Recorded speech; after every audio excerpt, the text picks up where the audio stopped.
Good afternoon. I call to order the school board workshop. Ms. Tanner, please call the roll. Yes, Basine, Here. Buffalo, Here. Inge, Present. Martin, Present. Paulson, Present. Thomas, Calagera. Here. Our first agenda item, item 2.01, school board goal number 4, mathematics and reading achievement gaps and annual measures, reading and mathematics SOL scores with interim superintendent Dr. James Cole.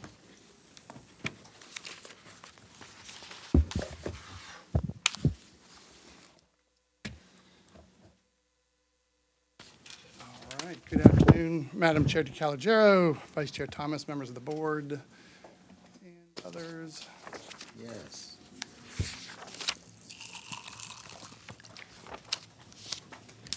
A little bigger for us. So this afternoon, the first one I'll be sharing is an update on Board Goal 4 with annual measures. And it's just as a reminder, the data in here is still, it's our data. It's not state release data yet, but we do try to stay ahead of it for us. So as I review it, keep in mind that, when we finalize these charts, there might be little changes here and there.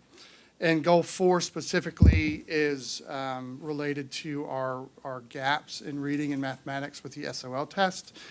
And the goal is to make sure that no gap is greater than 10% by the end. So what does the data show? In the area of reading, the preliminary data show that 3 out of the 5 noted groups demonstrated decreases in the performance gap of the comparison group with all but one group. Non-SES declined from 75 to 73.4%, showing improvement in the pass rates as well. In the area of mathematics, the preliminary data show that all noted groups demonstrated decreases in the performance gap of the comparison group, with all groups also showing improvements in the pass rates. So that, as a reminder to us in here, if we have an asterisk next to it, it means we saw improvement. If it's green, it means we met the goal, and if it's red, we didn't meet the goal. The data show that even with the new reading standards and the SOL test in place, students in the all-student, Black, White, SWD, SES, EL, and Hispanic subgroups all saw growth in reading still. So we saw growth across the board in reading with our SOL scores. What's going well? The reading performance gap between comparison groups decreased in most areas while maintaining growth in all but one area. And another reminder about this goal is it's not just about decreasing the gaps, but it's while maintaining growth as well across the board. The gap of the Hispanic to non-Hispanic group in math continues to be non-existent. And all of the gaps have improved in mathematics from the baseline year of 22-23, except for the gap between SWD and non-SWD. However, gains have been realized in pass rates for SWD and non-SWD students. What's not going well is, although we are seeing the decreases in performance gaps in both reading and mathematics, the pre-established targets aren't being met, and the gaps remain above 10% in both reading and mathematics for most areas. So some next steps, we're going to continue to analyze all reading and math data by subgroup and school to identify assets and needs of students in the elementary and middle school grade levels. The data analysis will include high-level data, the pass rates down to the most intricate level of standards to support the continued improvement of implementation of appropriate reading and math instruction, as well as targeted assistance for schools, teachers, and students in prescribed professional development.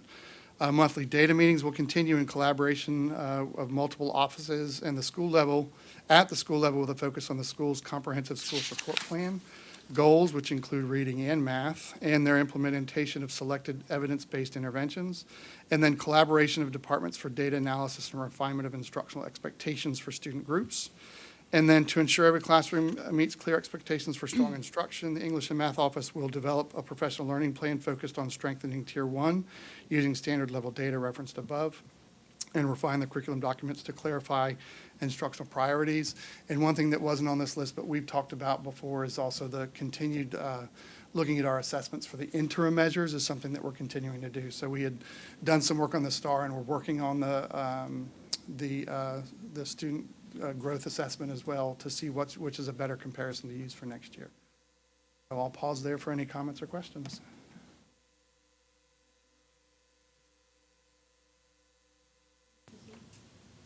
Thank you, Dr. Pohl. So, I think what I see here is kind of based on goal 2, goal, and 3. I kind of expected to see some of the data that we're seeing here, especially around the gaps. And I appreciate your comment now about, looking at the interim measures, which was also part of those previous conversations. But if you can expand on, like, what is currently happening school by school as it pertains to the gaps? Like, are we seeing schools where gaps are widening, versus, like, do we have some showing real drastic improvement versus others? And can you speak to that a little bit? Yeah, so we don't really have many outliers Okay. in our gap group. So we have some that are widening a little bit, but we have some that are tightening a little bit more, which are bringing us to the average. But I know what you're saying is, are there schools that are really, that gap has jumped and we need to be very concerned about, versus, and the other side, the ones that have shown this huge decrease that we want to share about. And we don't have any outliers like right now with that. It's really a consistent, if you looked at it as a dot chart, it's pretty consistent with a scatter plot. Okay, and I appreciate that, because that's what I was curious to see, school by school. And then in one of, let's see, oh, my screen went out. In the what is going well, I think you talked about that all groups showed growth. Do you mean like gains, or did you also? No, so if you look at with the math specifically, Yeah. all the stars, everybody showed growth in the math assessment. Okay, Over year to year. And then even in the reading, I don't think it was all, yeah, so the only one that didn't was our non-SES group. okay. And I was just between the gains and the growth, that's the piece. So, Right. I could see the gains that are made. So just wanted to clarify that that's what you were measuring. And then specifically, can you speak to, and again, I know this is connected to goal 2 and 3, but, what strategies are working well specifically around closing gaps? And in looking at this and here, this is where, that alignment between the strategic plan and that's because that is in the strategic plan, Absolutely. closing the achievement gap, and specifically under resources and resource allocation. And so I was looking back at that, and one of the things in the strategic plan is, creating a cycle of program evaluation to look at effective and ineffective programs. And so what has been learned, and that may be in progress right now, but what has been learned as a result of that program evaluation? So we worked with Hanover to do some evaluations on Edmentum and Lexia, and saw the higher use is matching with growth in those software platforms. So we were able to share that with schools and use that data, mid-year this year when it started coming in. Additionally, we saw that there were higher levels of improvement with elementary grades with Lexia than middle school. So really looking to see about the fidelity of use at the middle school level is one of our targets. Because again, Lexia is also recommended from the VDOE as a tool for high usage, for high improvement. So just making sure that we have a better implementation at all levels with the tools that we have, but we did see good results in those. And we've limited our use. It used to be that we also had IXL in place, and we've phased IXL out because we just didn't see the same data results with it. So, like I've said before, 3 to 5 years, we're really monitoring to see what we've gotten. If we plateau, then we need to move to something different. Or look at, again, it comes down to usage too. So we monitor, when Mr. Brady comes and says, I'd really like this software, my team saw this and they'd really like it. And, we talk about usage of what we have as well before we jump onto something new, because it's about consistency of use that's going to make all the difference in the world. And then for the middle school level, what, if Lexia isn't showing the same level of improvement, are there alternatives that may be examined or that we might see in like future budgets, to I think when we look at the middle school, it's implementation of use during the reading support block. So if you recall, a few years ago, it used to be that we double blocked all English and all math students. No matter if they were the highest level student or the lowest level student, they were getting a double block on it. And now we've done it like all other divisions where they get the same amount of instructional time where it's every other, and we've been able to add electives for our students who are reading at or above grade level. And those that aren't, they get the reading support, so we can give more intensive supports. And that's where we really need to continue that work. And then the tutoring support at that level, where we've hired local tutors is our goal for that, so we can do specific professional development like we do with our early literacy tutors. So to continue to grow that program. But we've had to rely a good deal on university instructors, which are their quality, but it's not like we can have our own local cohort then. But, in looking to expand our relationships with local universities to have more students coming in to help with that as well. Okay, thank you. And this is all really great information, to help us understand what's working well, not working well, leading to the improvements that are being seen and perhaps, not in some other areas when we get down into the school level. The other piece is also looking at, have we done any curriculum audits or how frequently do we do those? So when I came in, we did audits for English, math, and science early on, once the standards had changed. So I feel real comfortable with our curriculum and the alignment right now. And we also work with, at the end of the year, our curriculum coordinators work with the unit assessments and look at alignment, success rates with unit assessments and success rates on SOL testing. Not that they're made to be predictors necessarily, but to make sure that the level of standard on the unit assessments matches the SOL tests so that the students are prepared. And, over time, there's been a higher level of understanding and importance of the division-wide unit assessment platform we developed because it's rigorous. The first year it was put in place, a lot of teachers were complaining about, this isn't what I'm teaching, it's not aligned, it's not fair to the students. And we were like, well, then we got to look at what you're teaching because it's not aligned, because these are aligned. And now we're seeing that shift in instruction. And that's ultimately what we're looking for. All right. I do have one final question, but unless somebody else wants to, I just want to be sure I'm not taking up. Someone else has another question. So I know, so currently, while we're seeing some gains, we're not meeting, we haven't, met the targets.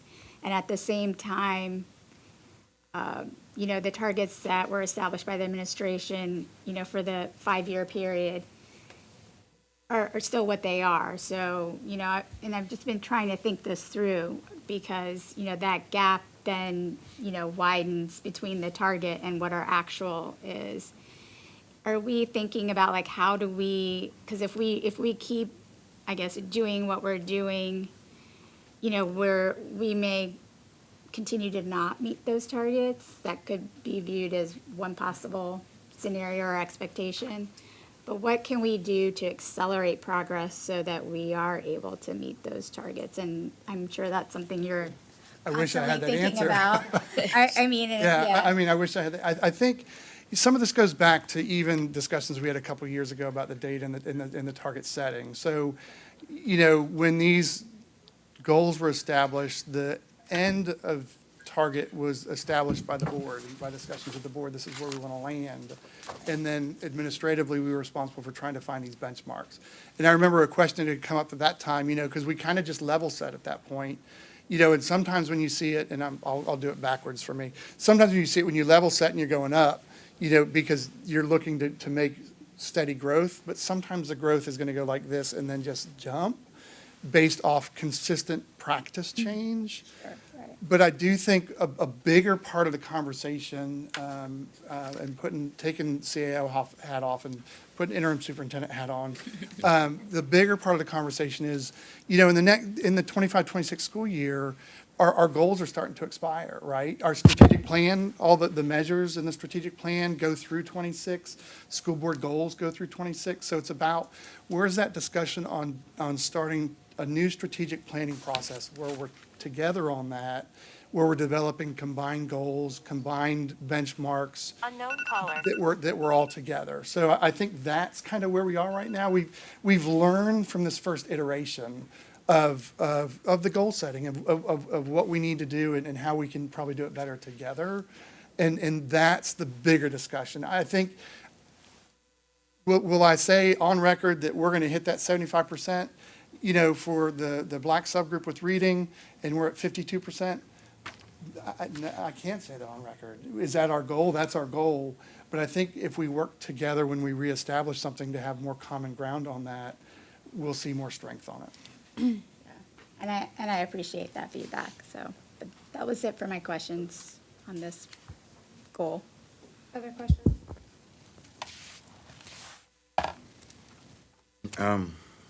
But I'll just make a question comment. So I am looking over the data just for the reading. So I do see where the gaps are starting to narrow, but it's still a wide gap.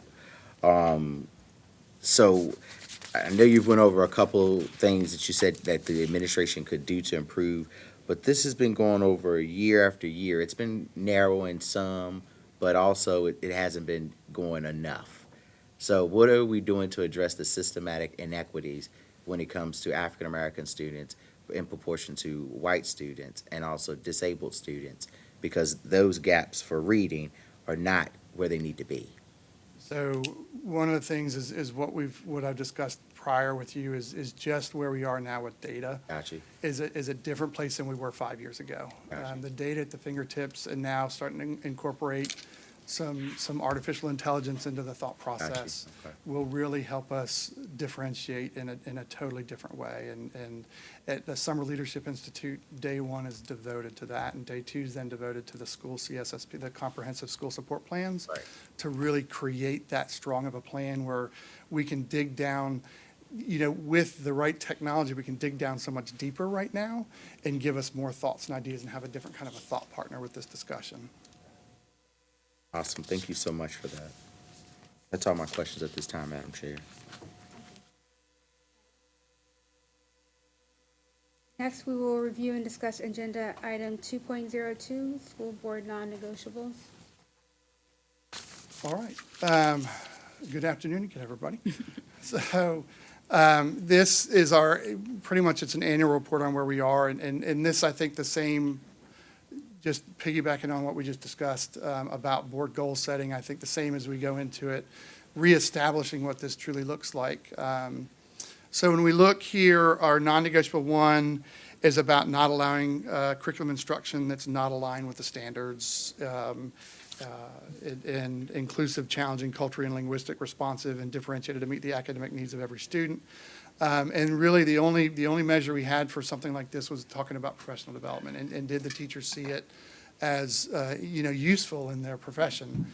And we started off with a nice little bump there. Then we saw a little decrease this year. I'd speak to that decrease a little bit around this last year. A lot of the comments from the teachers were having to split their workday with the professional development day. And to be able to have the calendar that we have that's so compact, there was no way around that. If we added days to the calendar, then we could add professional development days, then you'd have a different argument from the teachers, right? Because we're expanding that calendar out. So that has a lot to play in that data drop that we saw this year, because the comments were around that. Non-negotiable number 2 is around not allowing underperforming schools to have low teacher fill rates for a prolonged period, or using extensive use of substitutes, provisionally licensed staff. And just as a note, we defined underperforming schools defined as schools that are accredited with conditions, and low-performing teachers as teachers on performance improvement plans. So this is something that even going into this year we'll have to look at, because we no longer is the accredited with conditions a benchmark for the new accountability system. So it's something we have to look at anyway on how we rate this. So those discussions are to be coming. The first measure is related to staffing at identified schools by the first day of school. This measure did not change because still we have 18 schools and none of them were fully staffed by the first day of school, which is what this measure is looking for. And then progress measure 2.2, focus on high-impact staffing strategies. So of our 18 schools this year, we had 4 schools, which are EELCs, where we added a supplement for teachers to entice them to come teach at the buildings.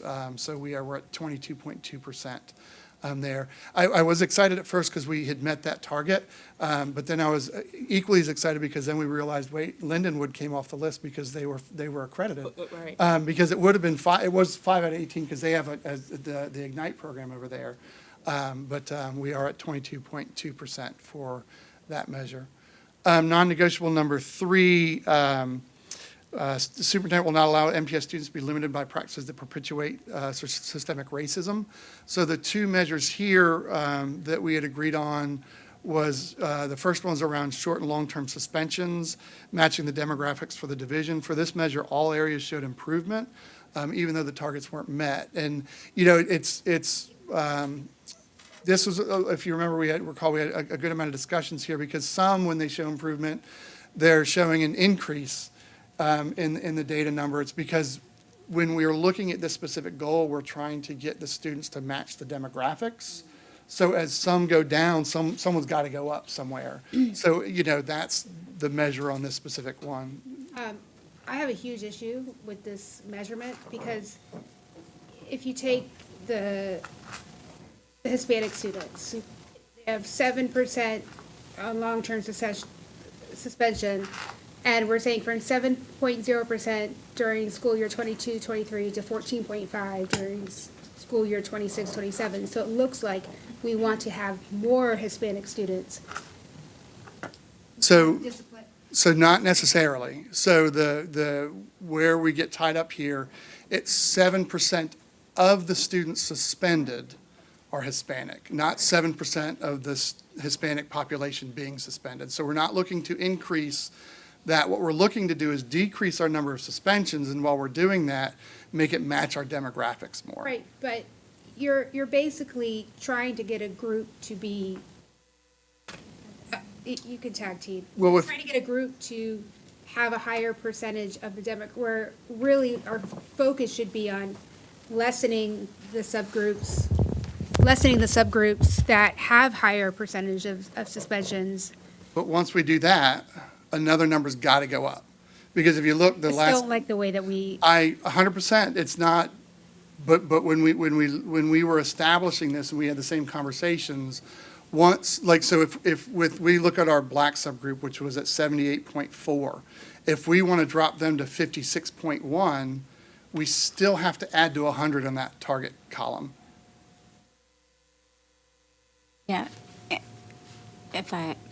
so this is something, the last time I know, I've struggled with this one, Dr. Paul knows that, and the original thought process around this was to look specifically at the disproportionality among African-American students, and really that, looking at that data point specifically is what would have ideally have been the best, I think, in my opinion, the best way to go about this particular progress measure. At the time, the board wanted to include all of the subgroups.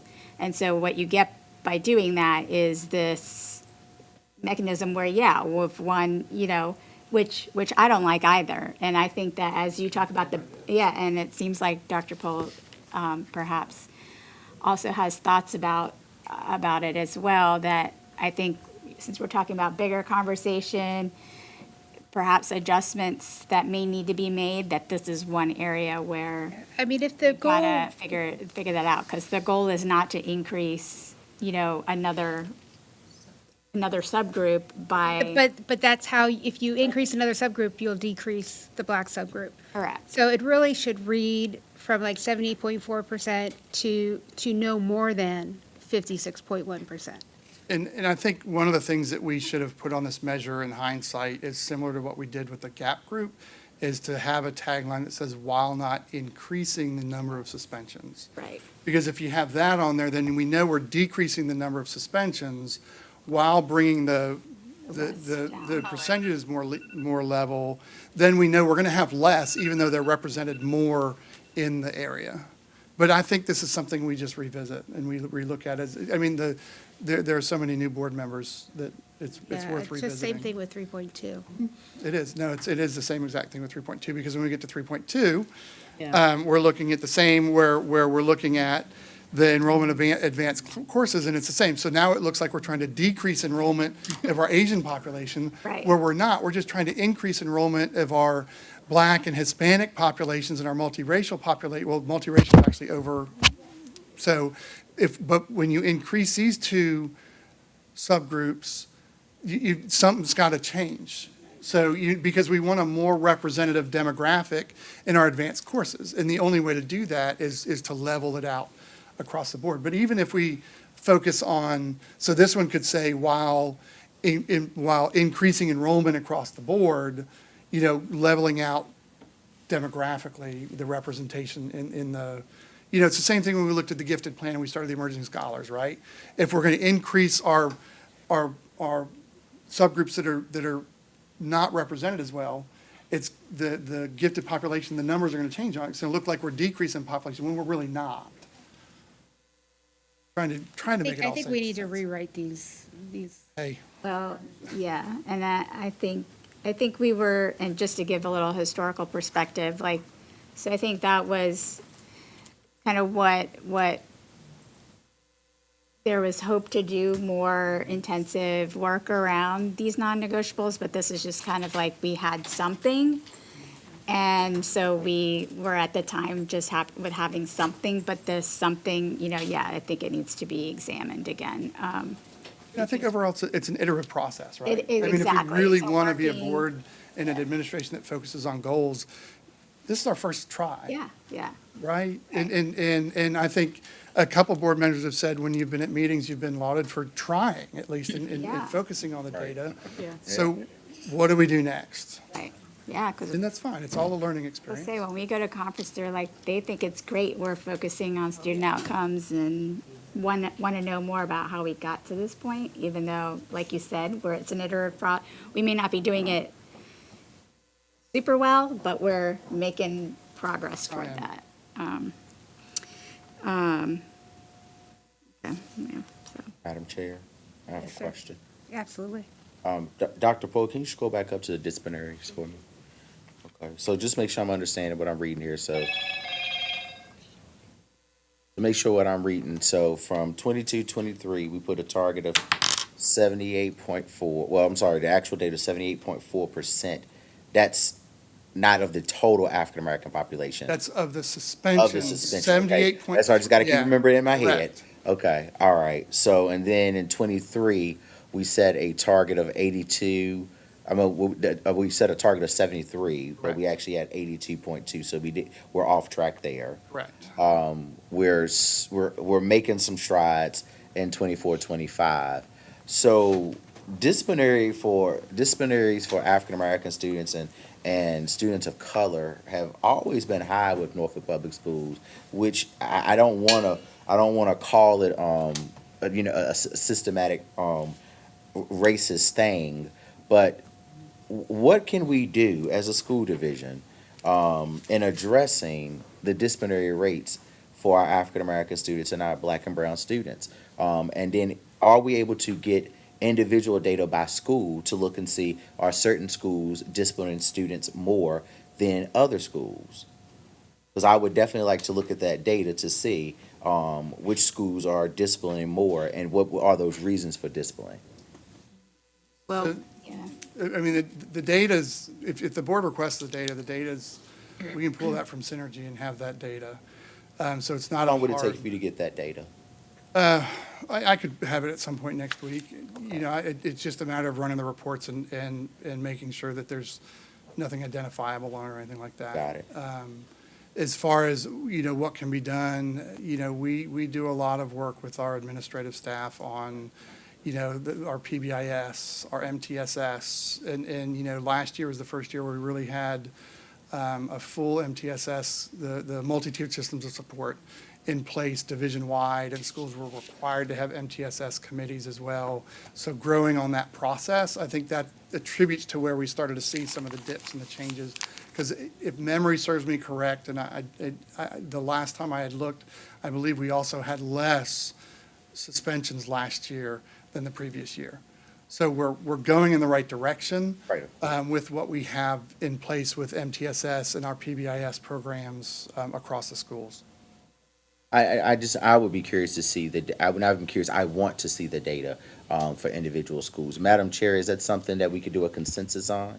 And we need to have a consensus before we ask them to pull the data, yes, Okay, absolutely. all right. When would be the appropriate time to do that consensus? We could do it now. We can, I would prefer we do it now. Can we, Madam Chair, can we get a consensus to pull the data on disciplinary poll the records per board. school? Mr. Inge? I'm for it. Sure. Dr. Martin? What does that mean? What are it'd be broad categories of disciplinary reasons, right? Well, I'd probably focus on this goal and just say what are the short and long-term suspensions, and then we can do a report by school, but it gets very deep when you start saying what is the reasoning for it. Right, I right. think we start with the data on the short and long-term That's suspensions, fine. and then I would suggest going from there if there was a need, but we dig into that data with the principals Gotcha. too. So what are we gonna do with that data? I would like to, Yeah. If it's fair, I mean, if it's. right, I need to see if it's fair and equitable. Rates, right now, it's still showing our school district, we're making strides, but we haven't made significant strides in, disciplinary rates for our black and brown students.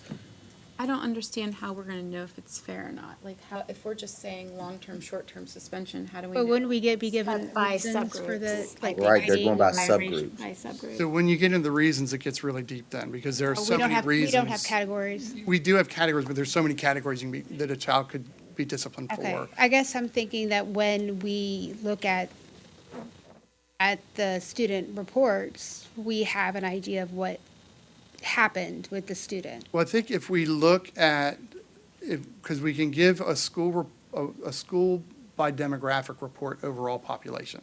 Because it's also not fair if we say, you look at a report and you say, wow, 95% of the, African-American students are getting suspended here, Is it but 95%? 98% of the students are African-American at the school. So we have to look at it that way as well. Because when you look at stuff like this, it's important to look at the data of what are the demographics of the school and what are the demographics of the short and long-term suspensions. Madam Chair. Also, to my point is that if we don't know about the child who didn't get in trouble and whether that was fair or not, like I'm not really grasping. I mean, I agree, there's a lot of sides to this. How are we Yeah. defining what's fair if we don't know? I guess we're looking for trends, right? We're looking to Yes. see if there are trends. Right, and if I may add a suggestion, so I believe you are going to be bringing for like a climate report. I don't know if you all talked about it being a No, report or a it's on a present. future agenda. Yeah, or a presentation, but either way, that, I think the discipline piece ties into that. Just seeing what the discipline looks like, school by school, long-term, short-term. Of course, we see in the student support Right, of course. review that we do every month, like the more serious, the long-term suspensions. But I do think it speaks to the climate of the school to look at discipline data also, and also just to make sure that we're allocating resources to support students at the schools that perhaps are seeing greater discipline incidents. Are we asking for data for all races of students, or are we asking for just specific races? Because I We're- heard just specific races, which doesn't make sense. No, we're wanna call- asking I for wanna- the whole school population. Right, What is, and break it down by, We need to know the percentage of the demographics by school, and then we can look at, if a school is 40% white, 50% African-American, and 10% mixed races, then we would assume that we would want that discipline data to be in alignment with the demographic demographic of the. breakdown. So if it was completely out of alignment, that's where the concern rises. Correct. So Yes, Dr. I also Martin? have concerns about what this messaging is to our teachers on, because I know a lot of teachers are already like, feel like, oh, well, why discipline them if they're just going to get off in the end of the process anyways? There's a lot of that kind of complacency because they just don't feel like anything really happens to these students, that the justice is actually done. So I'm just worried about that as well. Yeah, and I think, I mean, yeah, and I've heard those comments, but I think what it tells us is that perhaps, School X needs more resources to support students and support teachers so that they can teach, and we are also providing the interventions necessary for the student to be successful at school. So versus putting them out of school where we know that that's not helpful for any student. So that's why I'm so trying to I get think- at, like, kind of unpack this more. For us, I see it as in, are we distributing resources equitably? Are our practices culturally relevant? All that, all the things that I know is being done, correct. You taking the words right out of my mouth. But- I didn't think I needed to say it plainly. But yes, I want to see, But, yeah, because this is district-wide that we're seeing. I would like to see school by school with each subgroups to look at those, compare those with the student populations, to make sure that we're equitable giving resources to students and to each schools and the teachers to support them, to also make sure that that's right, it's equitable, to see if there's other ways that maybe we need to reallocate money to certain schools to hopefully lower the disciplinary rate for a particular subgroup of students to support them. support. Yeah, sure. Because what happens a lot of times, if you start putting more resources in schools, then you're going to see, you could potentially see the behavioral problems increase because you're putting in more eyes on, So that is an externality of what could happen. You put more people watching the kids, looking for for them to act out, it could potentially increase. I'm not following that. I mean, I think what I'm thinking I don't is see that. more of like interventions that support students. More yeah. people, I was thinking more. And I'm not thinking security. And- Right. And to be clear, I'm not thinking security. Any resources, Yeah. resources that would be monitoring students more closely, you're going to see more, discipline will go up. Or you We might see have more more- intervention. Yeah, You we might have see more more intervention before resources the in discipline. certain schools, the schools will be better. Absolutely. And trust that. And it's not, it doesn't all fall on the teacher Right. to deal with it. Like there's someone else to deal with that. Yeah, this is not a punishment for a teacher, an administrator. I just want to see the numbers so that I can get a better understanding to see where the trends are over year by year. I can see what schools have a higher proportion of disciplinary rates compared to other schools, and also understanding, and then looking at, is that school getting the right amount of allocations and money and resources? If not, then coming back to you as superintendent interim to say, hey, maybe we need to come back and reallocate resources, not security officers and people to be punitive, but to also see maybe we need more mental health counselors. Maybe we need to address more of those issues in the schools before we put our kids in school or out of school suspension. Trying to find interventions and ways before we have to let go of our children. Dr. Martin? I think it's interesting that we're having this conversation at a time when we're about to completely mix up our children. So how is this going to be Oh, with the consolidation and closing of schools? So I'm not sure this is the right time to do that, because we're going to change it anyways. This is the perfect time to do it. But I just wanted to say, at the end of the day, when we start doing this, you're holding people accountable. Because you have some schools that actually don't want people to know their schools are bad, so they don't report certain things.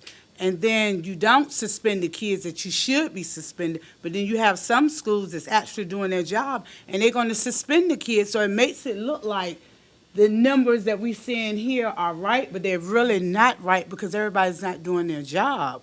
You may have one child in one school, maybe Ruffner, may do something that they're not supposed to do. I always keep it real. I'm going to tell you, I'm a realist around this table. You may have the principal may not want to suspend the child, because they don't want somebody to know in this building or whatever, we have issues in our school. But then you may go to another school per se, Largemount. If somebody hits somebody, that principal may be like, look, you may have to go home for a day because we don't hit in the school. You have to learn. So now you have this black child over here in Largemount that's going to be suspended, but then you have this black child over here in Ruffner that's not being suspended. So then we have to hold them accountable. So it starts with the administrator when it comes to schools and things happening in the school system. Everybody have to know they have to do their job. That's just the whole thing. You have to do your job and make sure it's equal all the way over, and that's what Jason is saying. And I think we need to see those numbers and like the behavior issue, whatever caused them to be suspended, whoever doesn't get suspended should be suspended, has to be equal all the way around the board. Ms. Moore? Dr. Pohl, do we have a student rights and responsibility Code of handbook? conduct, yeah. And it outlines, when you do this, you get this, infraction. So, the accountability piece is that you're supposed to follow those guidelines as it is laid out. If that, Frida saying, sometimes that's just not the case. Well, I can see where there are certain Yeah. situations, if it's known that a child is going through something really traumatic, then discretion should be used in those situations. Discretion should always be used. Yeah.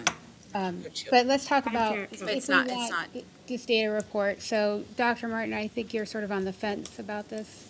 I just wanted to have a bigger conversation about what are we going to do with this and what Okay. potential implications. Ms. Moore Buffalo, would you like to see? I don't have a problem with it. I'd just like to say something. I think we're going in the right direction, number one, and I like this idea.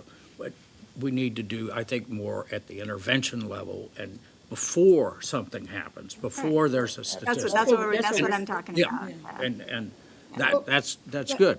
I think to Tanya's point and to Jason's point, if we can see the schools that potentially need more interventions, then we can provide those schools with more interventions. Absolutely.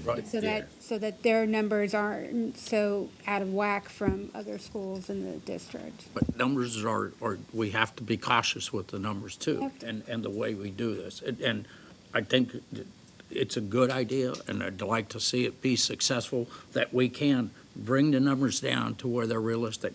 Everybody's gonna have a bad day. Everybody's gonna do something, their children. And they will act up. And sometimes they need more guidance than they're getting. We need to find better ways to help them find the right way. Yes, sir.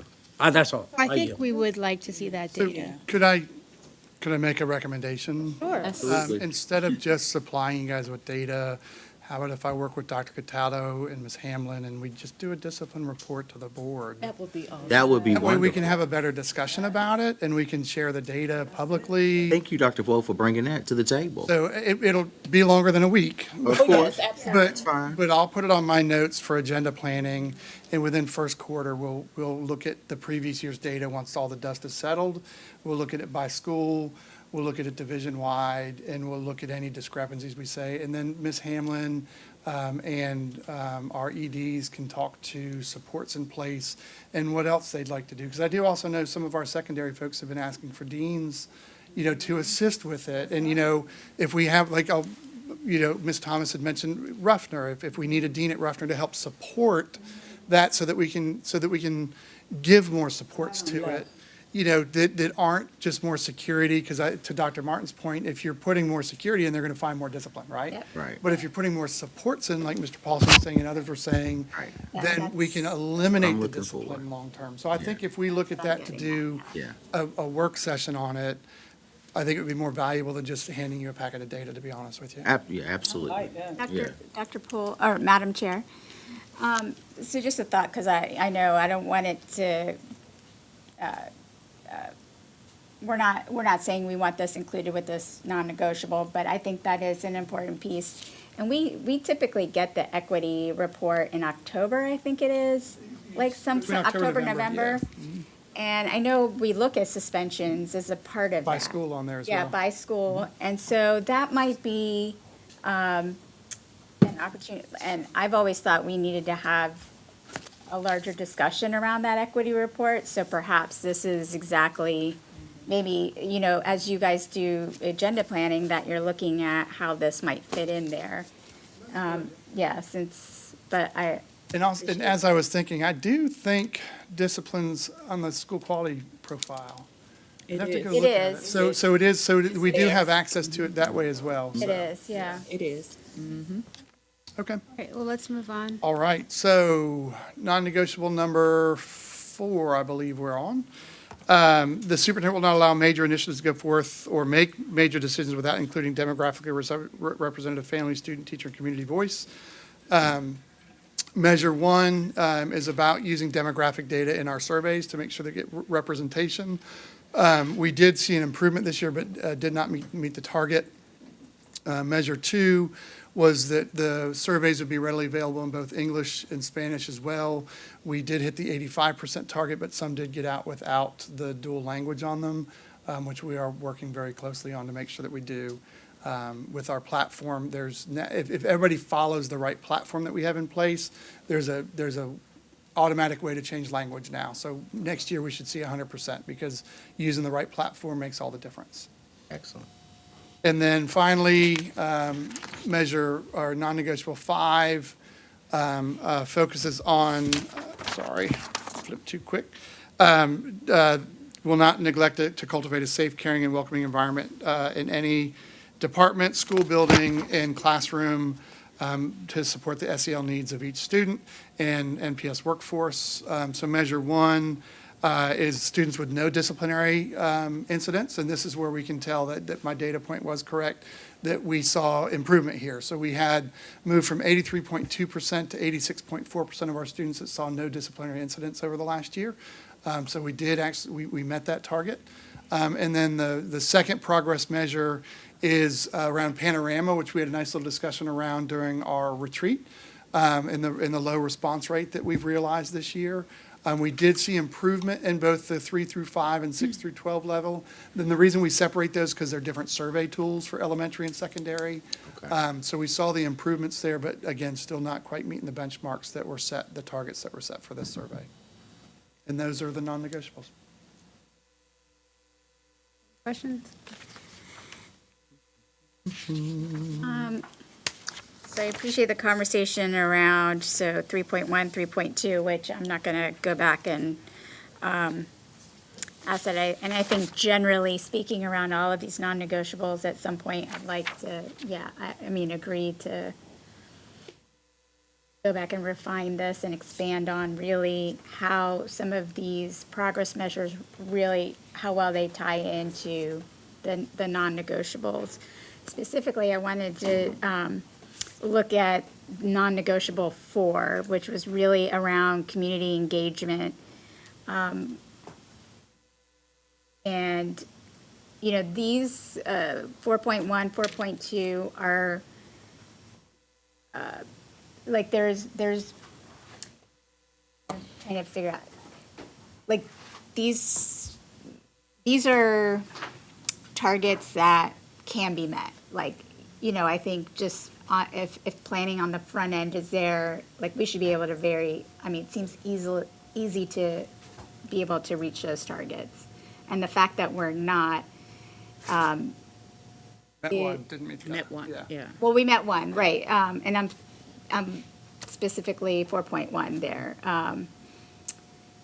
Well, not even just met, but I guess not understanding why we're not even exceeding it. Right, why are we not Because exceeding it? Because that's a human, that's a front-end action, right?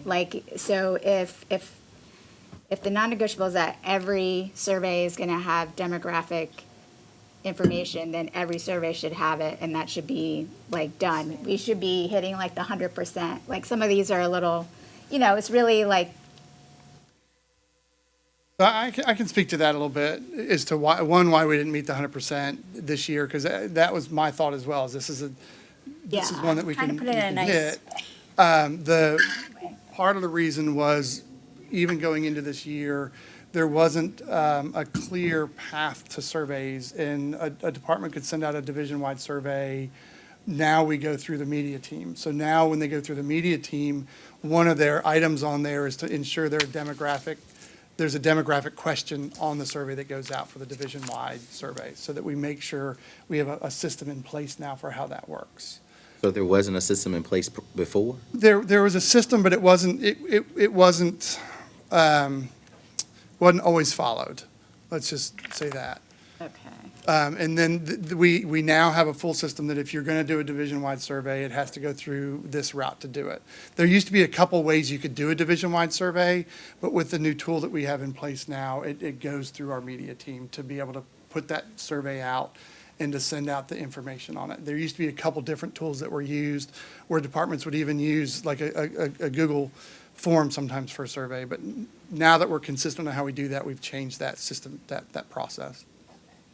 And this was, that was in place years ago, that we've just updated how we do that to make Right. it better.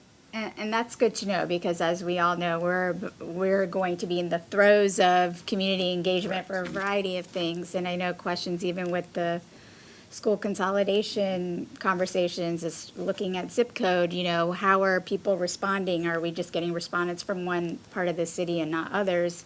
I think those are all really important pieces of information that we need to get, be sure we're capturing. So I appreciate that. That was really it for me. Yeah. All right. Questions? Thank you, Dr. Paul. Thank you, Thank everybody. you, Dr. Paul. We will now cover agenda item 2.03, discussion and planning of community listening sessions around consolidation of schools. We need to review our calendar and check the availability of Mr. Sturts to be available for these sessions. So are you asking us to, Well- are you going to send out like a survey of dates? or- Did you, I have some dates for Mr. Oh, you have some you dates? have some dates for You got Mr. some? I'll Okay, start with awesome. that. Well, yeah. And yeah. Sorry, look, I understand. And I was hoping like this would be like a recap of what our next steps are following the retreat, like what we're doing next. Yes. And so, So I think, just from what Ms. Basine was saying as well, I think when we left the retreat, we were talking about establishing 3 dates for listening sessions where the board hosts, and we have, administrations there, and we'll make sure everything's set up for us, and they're listening sessions. And then have Mr. Sturts come in for another day and do a 1 to 3 and a 5 to 7 session on the same day. The 1 to 3 at Norview and the 5 to 7 at Lake Taylor, so that we hit the other areas of the city. And Mr. Sturts is available. This July 21st, I think, is way too quick. Yep. And July 24th, I think, is VSBA, right? I think It is. So, and then he has the 28th, 29th, or 30th. I would recommend the 30th. It pushes us to the end of July. We still may be in the throes of the listening sessions, but he's available on that date. The July 30th? Okay. Oh, I don't have too Okay, I think much to it. What was the times again? 1 to 3 and 5 to 7. But again, we're a team, so if you can't be there, it's okay. I know we have jobs and we have other commitments, so it's not always possible for everyone to be at everything. It's Norview High School and Lake Taylor? Yes. Okay. and this is July, so we're choosing July 30th? Yeah? Okay. Good. All right. And that also gives time to communicate out to, Right. And Norview was what time? 1 to 3. 1 to 3, and Lake Taylor would be 5 to 7.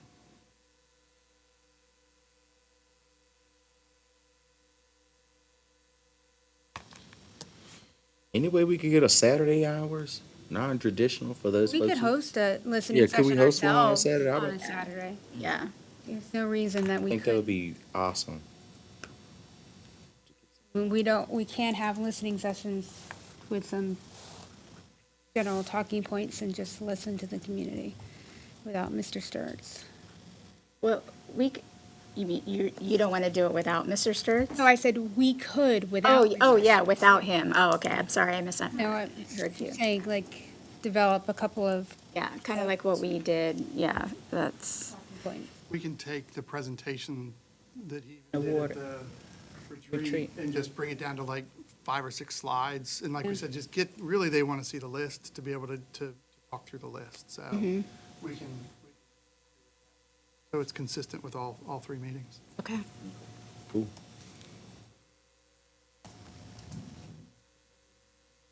Was easy. I can still make it to the And, second. I think if you guys establish your dates, though, then what we could do, dates and times, we could, the whole media blitz could be, you know, here's the List. opportunity you have for coming and listening and learning about it. Yeah.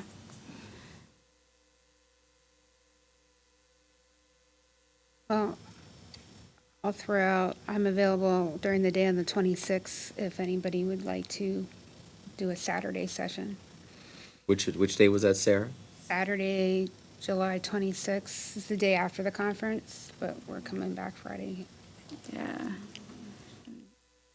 There are, I know there are a lot of community events going on that day. There's a lot of community But, events. yeah, Yeah, I got about 3 of them.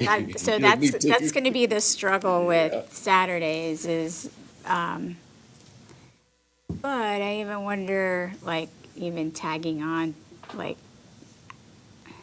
or somewhere close to one of the community events where people already are, like, you know, because I know when we go to them, they want to talk about this. Yeah. So it might make sense. I don't know. Are we comfortable pushing these events into August? Well, so I think we need to talk about like bigger next, like the broader next, the timeline. Like, so we have the retreat, we have a list. We talked about at the retreat, next step being leadership of the board and council kind of coming together to say, this is where we are. And, you know, I don't know if that's been set. And then the third thing is then, you know, what is our timeline going to be for through this list, having a plan which will, you know, so we can work backwards on establishing when those listening sessions are, I guess is, If I may. yeah, so. I would recommend to the board trying to vote by the business meeting in September. So that gives us a finite amount of time that we have to focus on it. I think some of the concerns brought up at the retreat were that any school that might have changes going on next year, we want to be able to tell them as soon as possible. And then, you know, then that would still open up August for listening sessions, you know, so that we can stretch that out a little bit.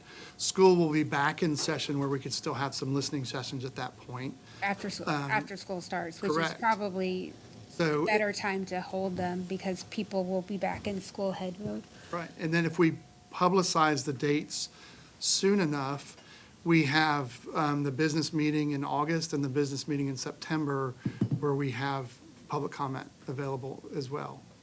Yeah, and, I mean, I even think realistically, October is, you know, because, so that we can have those public hearings and, or public comment periods. Well- The public hearings will come after, once we have that list out, because we have to follow our policies around what that means for school closures and consolidations. Can we, I'm so sorry, Madam Chair. I see, so Norfolk Public Schools is hosting a Unity in the Community back to school drive at Norfolk Scope. Yep. From 10 to 2. Is there any way that we could incorporate some of that information to get feedback? Because community will be there getting school supplies, and then that's a great opportunity What for the day is community. That is, August yeah, 10th. yes, August 10th, 9th. 9th, yeah. It was August. 10th is Last year was Sunday. 10th, Yeah. Yeah. Because I mean, that's, you're getting your bang for your buck on that. And you have the families already there for that. We could certainly, you And I think know, that's we a could, great if, idea. honestly, and if you want to make that your Saturday session, you know, if a couple members want to have a table out there, and we could do a simple QR code, use our survey tool that we have. I'd love to see that. I think that's a great idea, because getting them where they already are, Because yeah. we had a really good showing last year. Oh, it was, And the year before that, so, Yep. it was packed. yeah, there was a line out the door. There we go. So there's our Saturday, ladies and gentlemen. Go, good Here we idea. go. And I'm trying to think, do we have like even like space where we could do like from 11 to 12, like a separate room? Yeah, Because I there like is that that room, I remember where the health clinic was. I'm just thinking, so you know what I mean, like where we can actually have versus a table where people are coming in at different points. I think having a room with, and saying that this listening session starts at 11, and maybe again, one at 1, Right. 11 and 1, and they're each, Then we could meet on the table at other times. yeah. I think I could. Wait a second, the Colonel had something. I would just question on this August 9th, is that going to be, we could all go? Yeah. Yeah, oh, okay. Yeah, well, I mean, it'll be advertised, so there's nothing that keeps everyone, whoever wants to attend, from attending. Huh. I'm sorry. No, you're fine. Just wanted to say I do agree with Board Member Basine. If that is possible, to maybe have a side room that could have that conversation. I mean, it's in all our best interests, ours and also the city, since the city owns Scope. So I think it would be a good opportunity to get right there with the community. So I think we can arrange that. I think we can find a room down there. thank you.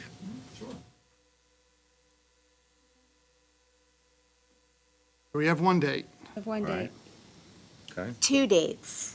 2 dates. Oh, sorry. Oh, you mean for the One- listening yeah, session? for the listening Oh, okay, sessions. I was thinking of Sturz's Yeah. next. So let's take a look at it. So school starts coming on 18th. So we want to do something after the 18th? We have a business meeting on the 20th. Yep. Wait, so speaking of which, the calendar says. Oh, it's actually on the 27th. We moved it. I just still have it, What are we, I'm hearing two different things here. I'm sorry, if you look at the draft school board calendar, Yeah, we did make changes. Okay. Based on Dr. Pohl's recommendation, to move the meeting scheduled on the 20th, because it's the first week of school, to the 27th. okay. And then have our work session September 3rd, keeping us on the first and third Wednesdays of the month. So that was correct, all right. Yeah, Got it, so, okay. so I might recommend we do something on the 21st. Or I'll take that back. I recommend we don't do anything the first week of school. Yeah. Because people's. Be there on the people's- 18th to welcome I the know kids. where I am the first week of school, and it's like, do they have everything? Are the classes Supplies right? and- yeah. Supplies. It's just one more thing that usually gets missed in all the back to school. So what you're saying, Madam Chair, just so I can make sure I understand, so the 20th of August, we're moving that business meeting to the 27th? Yes. Okay, all right, got it. Is that something we need to vote on, or is it just? We do have it to vote on during the Okay, business got it, meeting. okay, cool. All right. And maybe like a Tuesday, like even August 12th and 14th possibly. And if there are open houses happening, because that's usually the week prior where there are open houses, if there are open houses happening where we might at the end of it, be able to host a listening session at one of the schools that maybe is on that list, that we can kind of piggyback on that, so families are already coming there, and Good idea.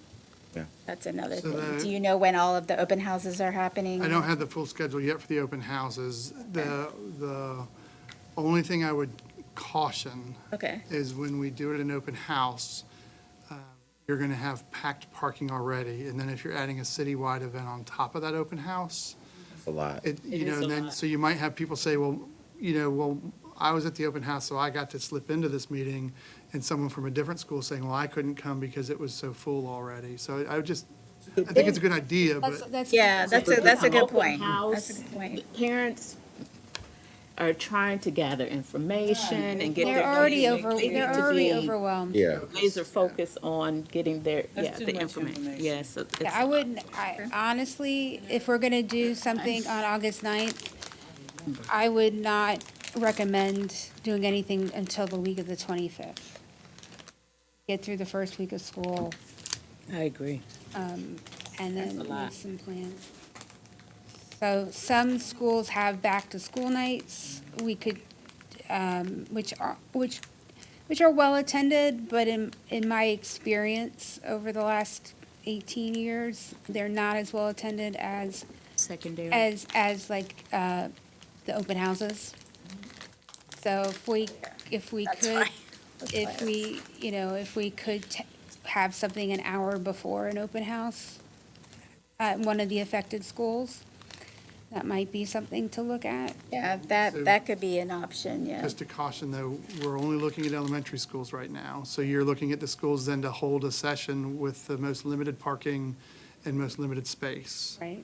And that's So- too much time. I mean, you talking about an hour before, some people just can barely make it there. Yeah, and get then enough work. and sometimes they start So at like that's too 5 or much time. 5:30, so Yeah. you're right.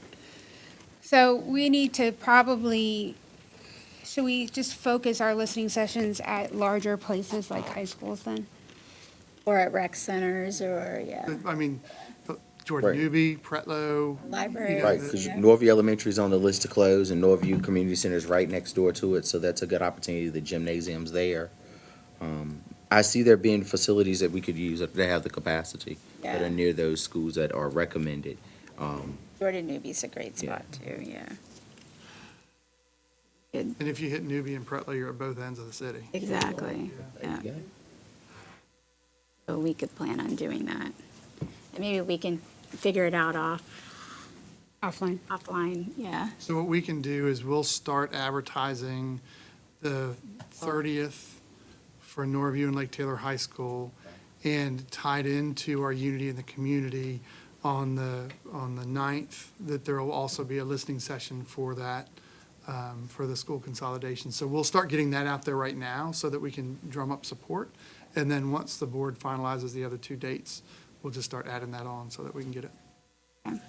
Just out of curiosity, is there a way to make it a virtual where as you're doing the listening session, this is being live so people that can ask questions that cannot be there and someone's there to moderate that? So, yes. Is that asking for too much? But my recommendation on that would be, though, let's do the 9th at Unity in the Community. Gotcha. Let's pick another date to do at a school, and let's pick a date to do on Zoom. Yeah. I mean, you can Zoom from your phone. Zoom is always an option. And we can fit 300, we can You fit hitting it on 300 all people. cylinders today, man. We can fit 300 people in a Zoom room.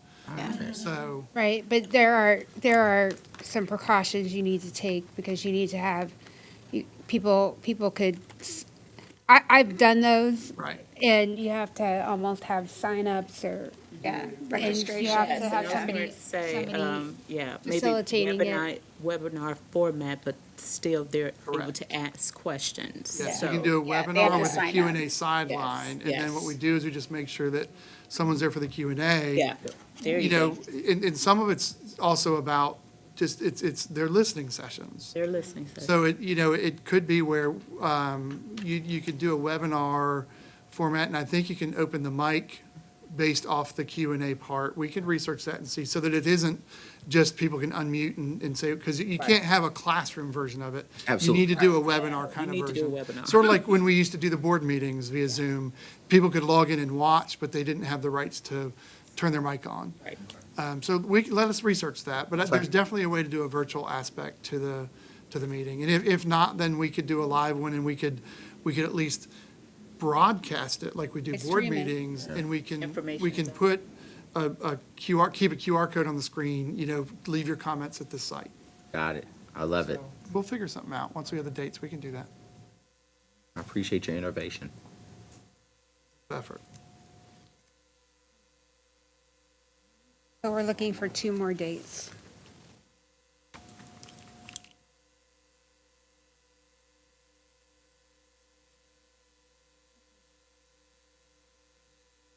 But we have 2 that we can start advertising right now.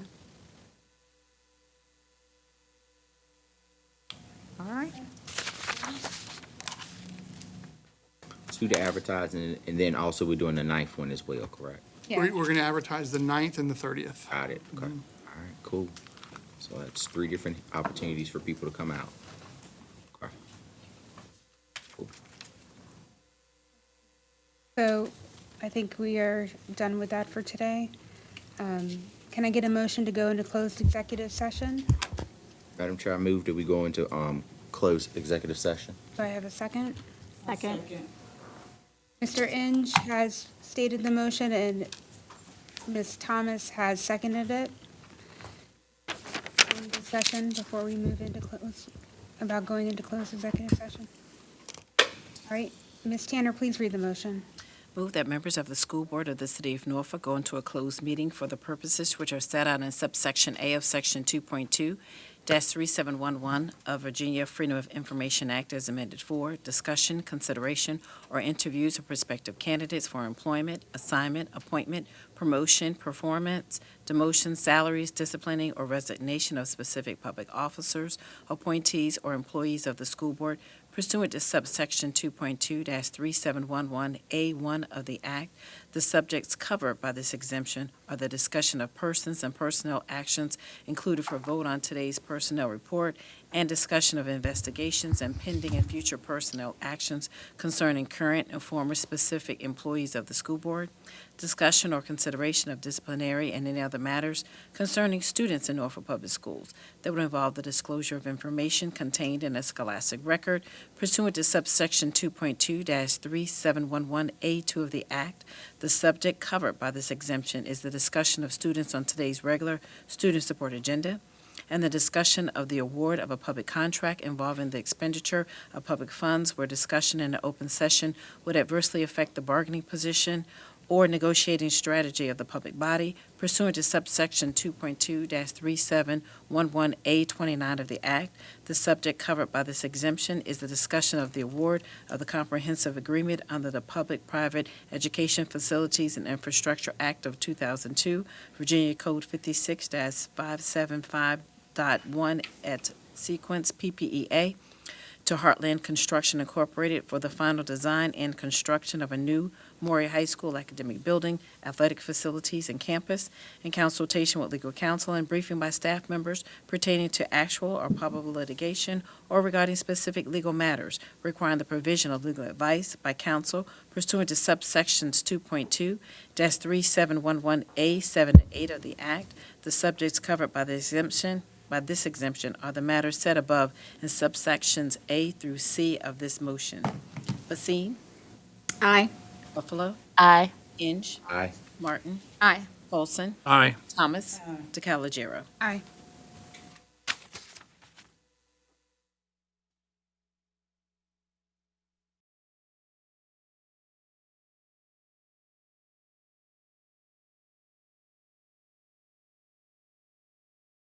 Good evening. I would like to call to order the school board business meeting. Ms. Tanner, please call the roll. Yes. Basine? Here. Buffalo? Here. Inge? Present. Martin? Present.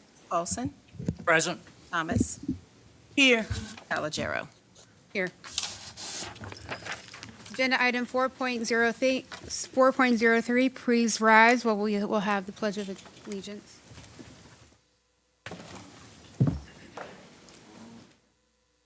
I pledge allegiance to the flag of the United States of America and to the republic for which it stands, one nation, under God, indivisible, with liberty and justice for all.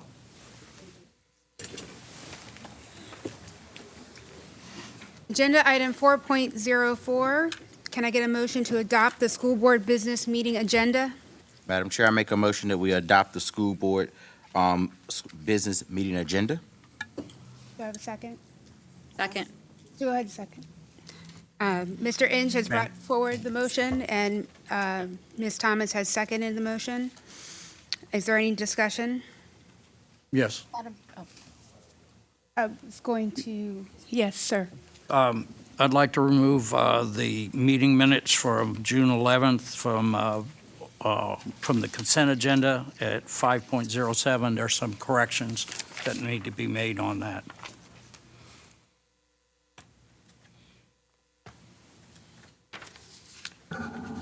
Any discussion on that request?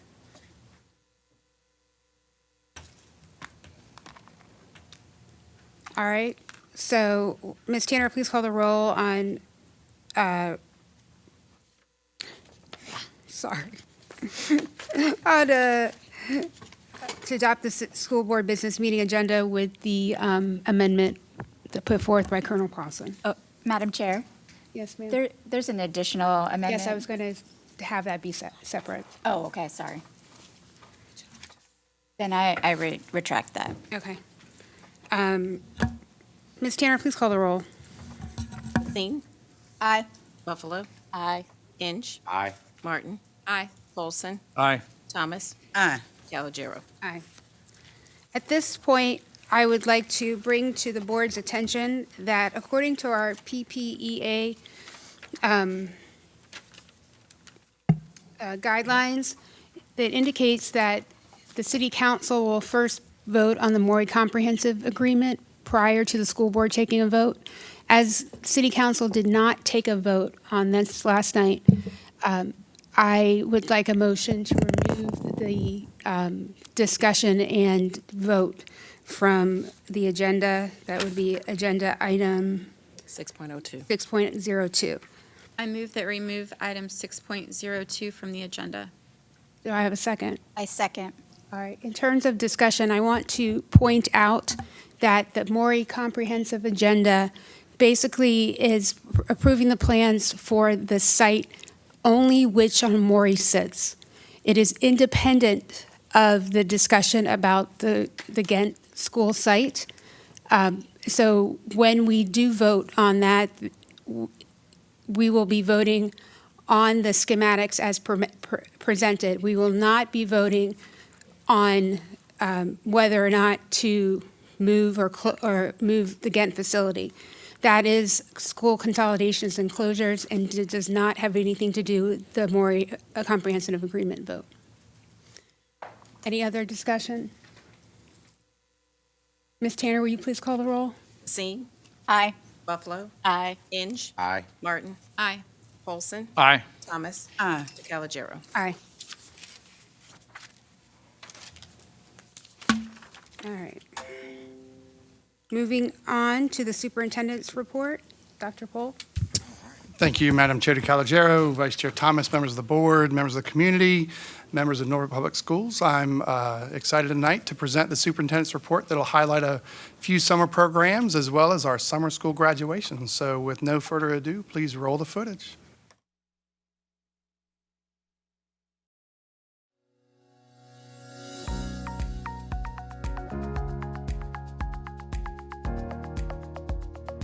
Students from Southside STEM Academy at Compostela got a hands-on art lesson thanks to visitors from the Chrysler Museum during the Green STEM Summer Experience at Camp Young. They worked with students on 3 separate art projects, each using different tools and techniques. These teachers also enjoyed showing them how being an artist is similar to being involved in the STEM field. We do experiments, we're experts at materiality, we know about physics, and so it was really important for us to show up, make a lot of different kinds of artwork with these young folks, and remind them that while they might be interested in a STEM field, they can always bring artistry and creativity to their future passions or interests. This special activity enabled students to discover a new favorite art form, and they appreciated their instructors allowing them to be creative, even if it got a bit messy. They were kind, they were nice. When we're getting a bit messy, they just went like, oh, it's perfectly fine. Being messy is always a good thing to do sometime. So today I was mostly doing art. We had used some stencils. We could use markers, and I put prints up there, and then color in the part where the print would be, the stencil part, and the painting part over there. It's like you can use more colors in it, and you can make your own designs and just show your personality. In summer school, you can't do all of this fun stuff, but you come to summer camp and you have a lot of fun. Over 80 English language learners in kindergarten through 8th grade got acquainted with our school division during the ESL Newcomer program at Crossroads School. This 4-week summer program is designed to help students get acclimated to school by improving their language skills through reading, writing, listening, and speaking. Students also learned about cultural differences, so they'll feel more relaxed in their new school environments. We have some students that at the beginning, day one, they don't even want to detach from their parents. And by day 4 or day 6, they are literally running into the classrooms. They have a wonderful time with their peers. They have a wonderful time learning. We have amazing teachers that really love what they do, and they do create a nurturing and loving environment. I hope that they can build up their communication so that they feel more comfortable making friends as non-native English speakers, and that they can feel more comfortable in the classroom doing work, understanding the things that teachers are saying, and just not feel as lost, but feel more a part of each of the classrooms that they're in. A festive time was had at Lake Taylor High as the class of 2025 summer school graduation was held. Former Norfolk Public Schools Teacher of the Year Clayton Singleton offered words of encouragement before around 50 graduates received their diplomas. I feel good. It was a challenge, but I got through it. I had my family by my side the whole time. So they were here supporting me. I was crying because I couldn't pay the test, but I finally got through it. I'm holding in tears right now. I can cry, but I feel good right now. I'm starting aviation school August 25th. So I got to the my high school diploma. I feel good. That's the next step in my life. So hopefully I graduate from there. I'm excited. I have tears of joy. I really did a lot to get here. I did summer school, evening school. I was determined to graduate, and I did it. Coming here, I came from a different state, so I was going to have to do another year, but I didn't. I got everything done. It just made me feel like I can do so much more. Congrats to all. For complete video stories and more division-wide information about Norfolk Public Schools, visit the NPS website and check out our YouTube channel, Facebook page, Instagram, NPS newsletter, and our podcast, NPS Unplugged. Thank you, Madam Chair. That concludes the report. Agenda item 4.07, citizens' comments. Ms. Tanner, how many speakers do we have for this evening? Madam Chair, for today's citizen comments, we have 12 speakers. Today's speakers signed up for public comments before the start of today's business meeting. If you would like to provide public comments, you are required to state the agenda item or items or topic you are discussing or addressing prior to providing your public comments at this meeting. When your name is called, please come forward to the speaker's podium, state your name and whether you have a child in Norfolk Public Schools or if you're employed by the district, and state your agenda or agenda items. One person is to speak at a time. If you are representing a group, state the group's name. You may ask your group members to stand in place to be recognized. Speaking time is limited to 3 minutes. A timer is set with an alarm that will signify the end of your speaking time. State your position and give relevant data or facts. Avoid saying anything that identifies students or personal information about individual employees. Personnel, disciplinary, and confidential matters may be addressed to the school board directly via email at schoolboard@npsk12.com. Comments should be addressed to the board and not addressed to an individual member. School board members do not respond to public comments at the time they are given. Any written statements or supporting materials should be given to the clerk. Chairwoman DeCalagero, our first speaker is Cynthia Lynch, followed by Michael Dyer.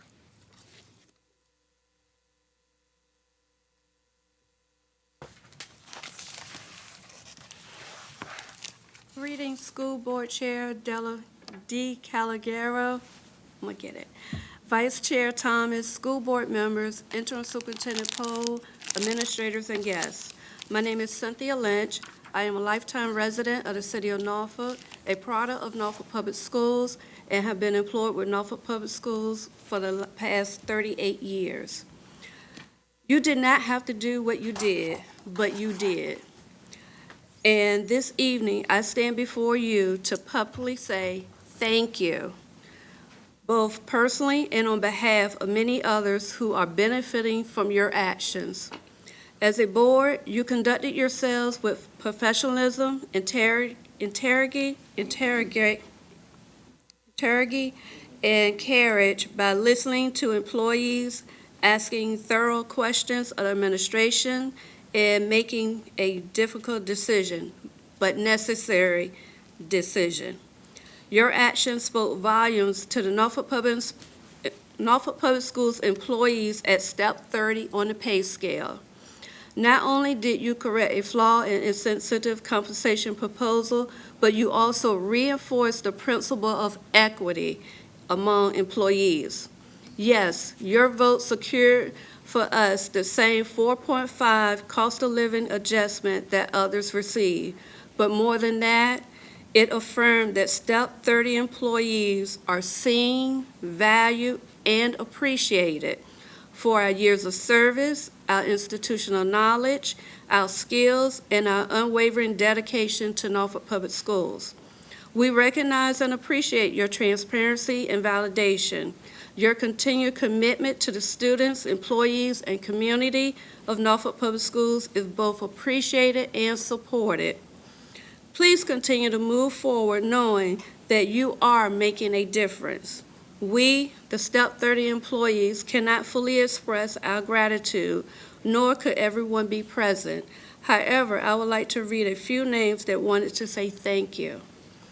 Ali, Amanda, Danny, Deborah M., Deborah H., Diane, Dorothy, Jimmy, Karen, Lamont, Michelle, Noah, Robert, Ronald, Steve, Tammy, Terry, Tommy, and myself.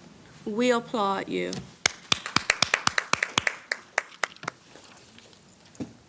Next, we have Michael Dyer.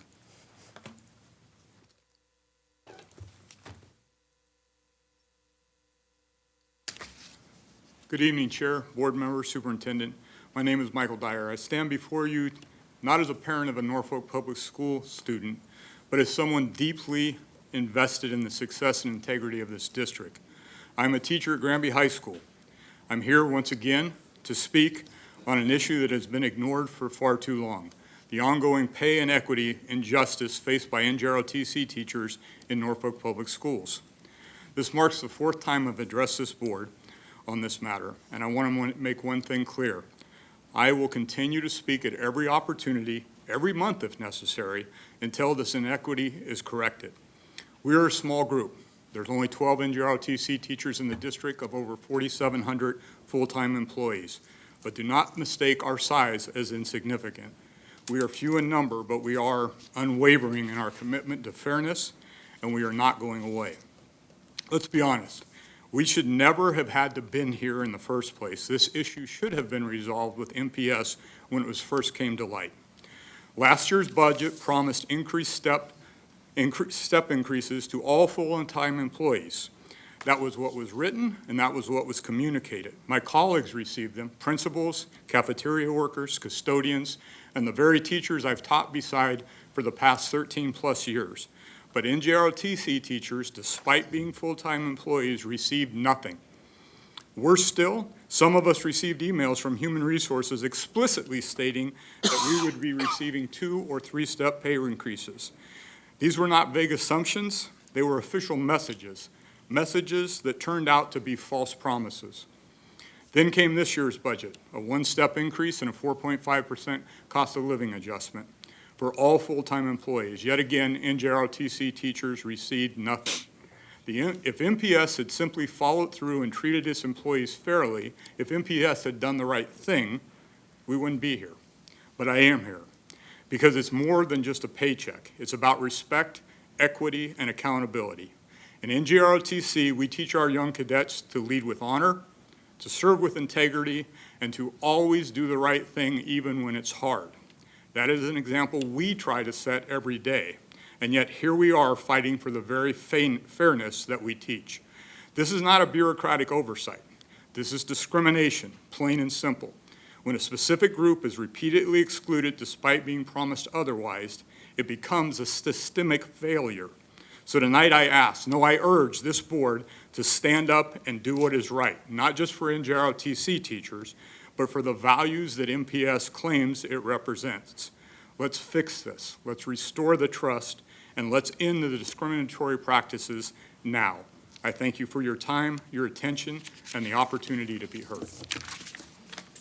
Charlotte Smith Worley.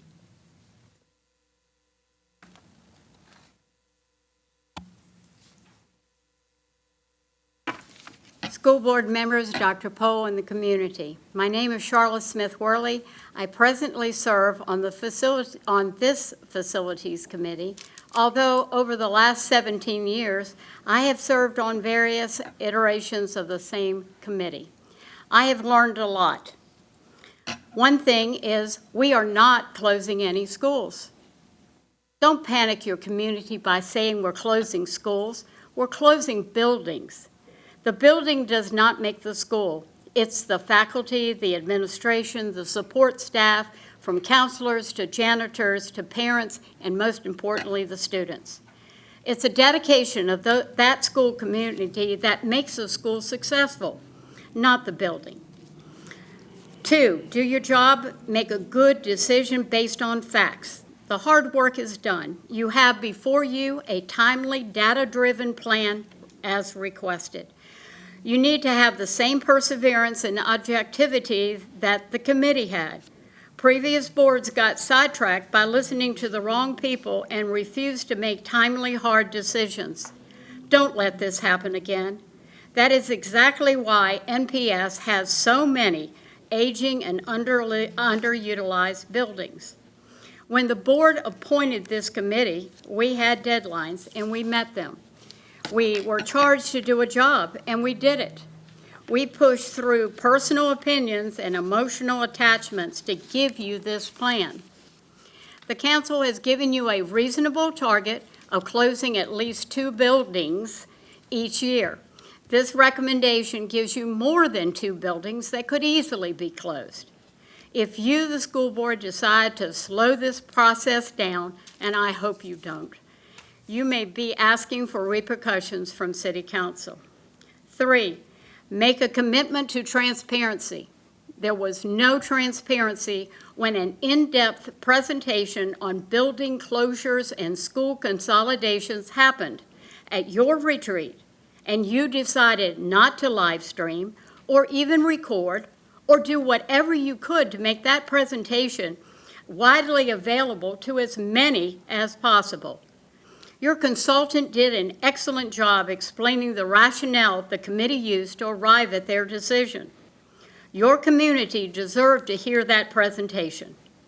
It would have given more clarity and possibly put them at ease. You must do a better job selling your community on a solid, data-driven closure and consolidation plan is necessary. Thank you.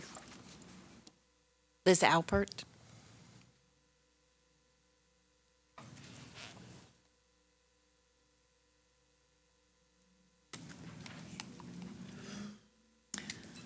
School board members, Dr. Pohl, and citizens, my name is Liz Albert. I don't have children in Norfolk Public Schools.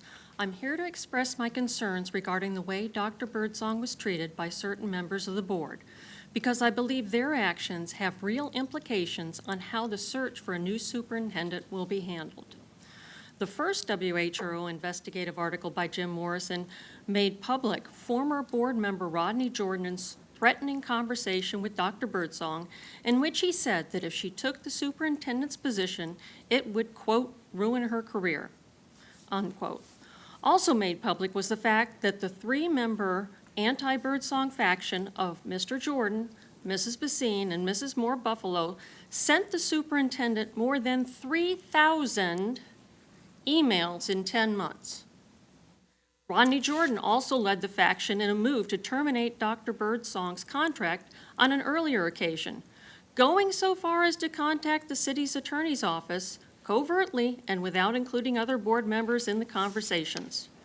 To the current faction, I ask, since you have chosen VSBA to conduct the search for the new superintendent, will Rodney Jordan covertly be part of the search since he is a former president of VSBA who remains very active in the organization?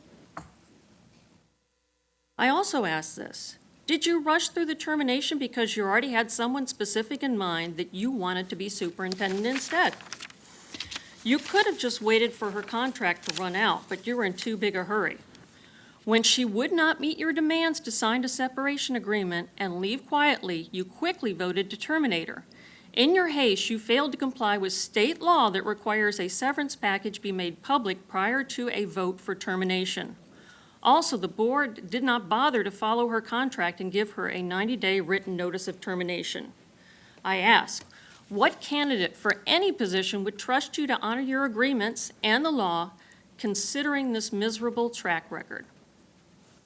I ask the faction this. How is the public supposed to have confidence that you will listen to the community on the hiring of a new superintendent when you've made it clear you didn't want to listen to stakeholders when you fired a superintendent? These are all reasonable questions that lead to one overriding question. Will you now put aside your personal agendas and schemes and do the right thing the right way for NPS's 27,000 children? Thank you. Keenan Baskerville.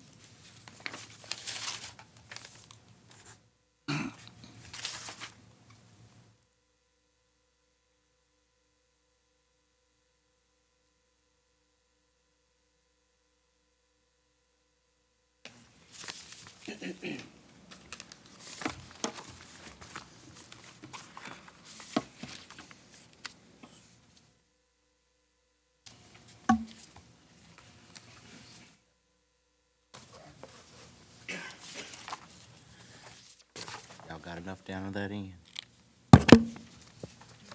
All right, need one more. Here we go. It's coming your way. Okay. Everybody got one? Yes. Yes. We're good. Cool. I got one. Yeah, I got one. Thank you so much, Dr. White. All right, on the afternoon of July 8th, during the second day of the school board retreat, the EELC had its first report out to the public. The purpose of the report was to ensure that the EELC is headed in the correct direction and was nearly at full implementation. This critique is, what I'm saying right now, is to explain that the report was insufficient and even proves that the EELC needs a moment of brief pause to recalibrate and course correct. The best ways to achieve this are to set up the proper committees, boards, key outcomes, needs assessment, and practices to ensure progress and overall growth. These are my 3 points of concern: data, compliance, and money. So let's start with data. So there was insufficient data collection with only 94 total survey responses across 4 schools, 43 being at Jay Cox and 51 being the aggregate between 3 different schools, PB Young, Booker T. Washington, and Ruffner. There was inconsistent scoring methodology for implementation of the pillars, lack of transparency about the implementation team and their minutes. People who said they weren't on the team have been revealed as being on the team. There was questionable academic performance data that didn't clearly demonstrate EELC program success. A little note on that, there wasn't enough time to even note a success or failure, in my opinion.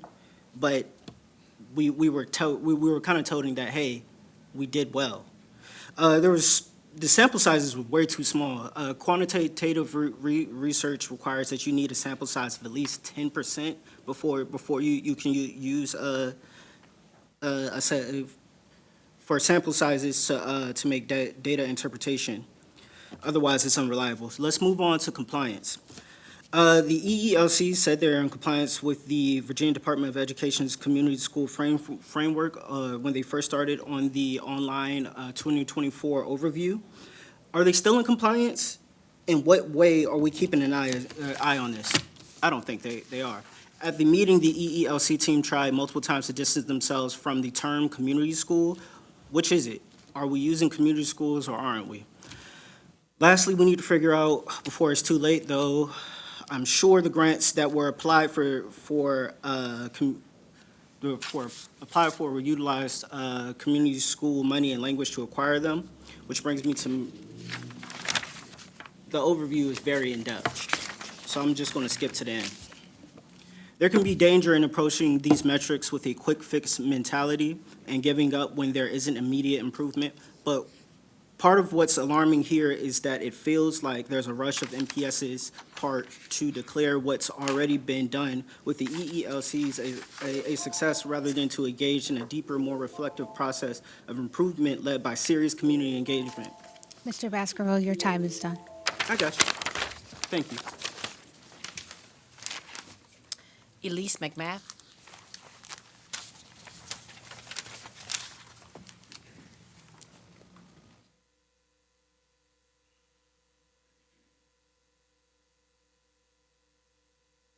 Good evening, school board members. My name is Elise McMath, and I'm a public education committee organizer with New Virginia Majority's Norfolk chapter.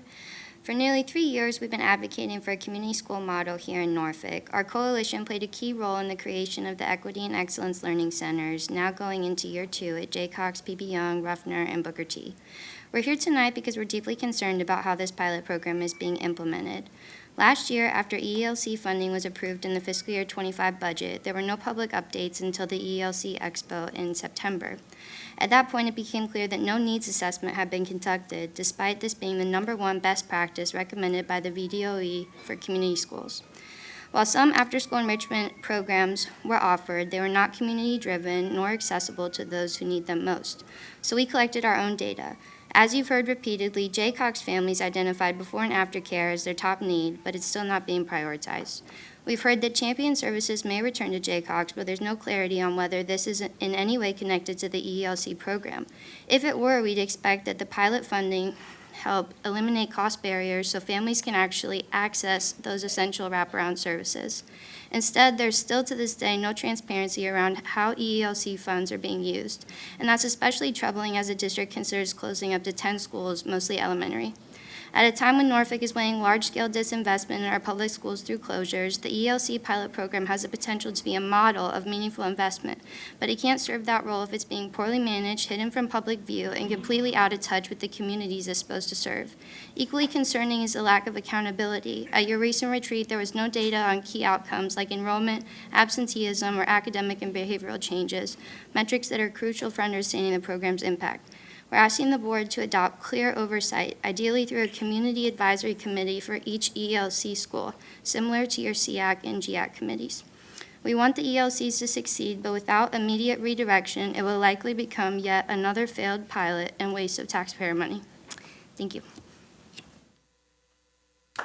Carl Poole.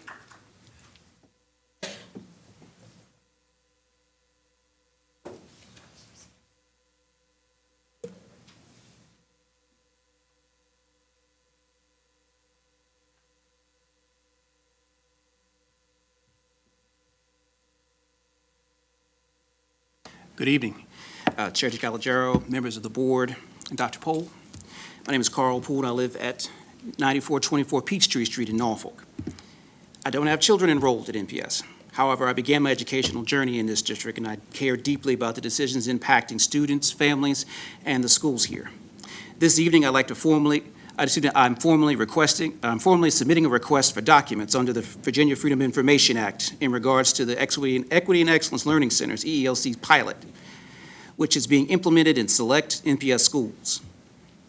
As this initiative should represent a significant shift in school operations and services, student families and the communities deserve access to essential information that is yet to be released publicly.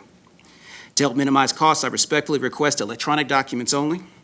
If portions of my requests are considered overly broad, I'm open to narrowing and clarifying the scope of the request in cooperation with NPS's FOIA officer. In accordance with the Virginia Freedom of Information Act, I request access to the following records: written policies, program descriptions, and implementation plans that define the structure and goals of the EELC pilot that have yet to be publicly released. Finalized or draft MOUs, contracts, or partnership agreements with external organizations directly involved in the EELC pilot, which have yet to be publicly released. Evaluation tools, benchmarks, internal progress summaries used to assess the pilot's implementation and outcomes, particularly from the start of school year 24-25 to the present, that aren't already made public. Records related to the foundation and function of the EELC task force at each participating school that have yet to be publicly released, including meeting minutes, internal memos, presentations, starting from July 2024 to present, that reference these on-site task forces, the names, roles, and titles of individuals serving on each individual task force, any document describing their responsibilities, decision-making authority, and meeting schedules. Again, I would respectfully request that all documents be provided digitally, and I ask that if receive a reasonable cost estimate before any work begins to avoid excessive fees. Let me stress that last part. I want to avoid excessive fees when collecting these documents and records. Thank you for your time, and for your commitment to ensuring transparency and equity in Norfolk Public Schools. Bajarn Coxfold. Please correct me. Bjorn Coxfold. Okay, thank you.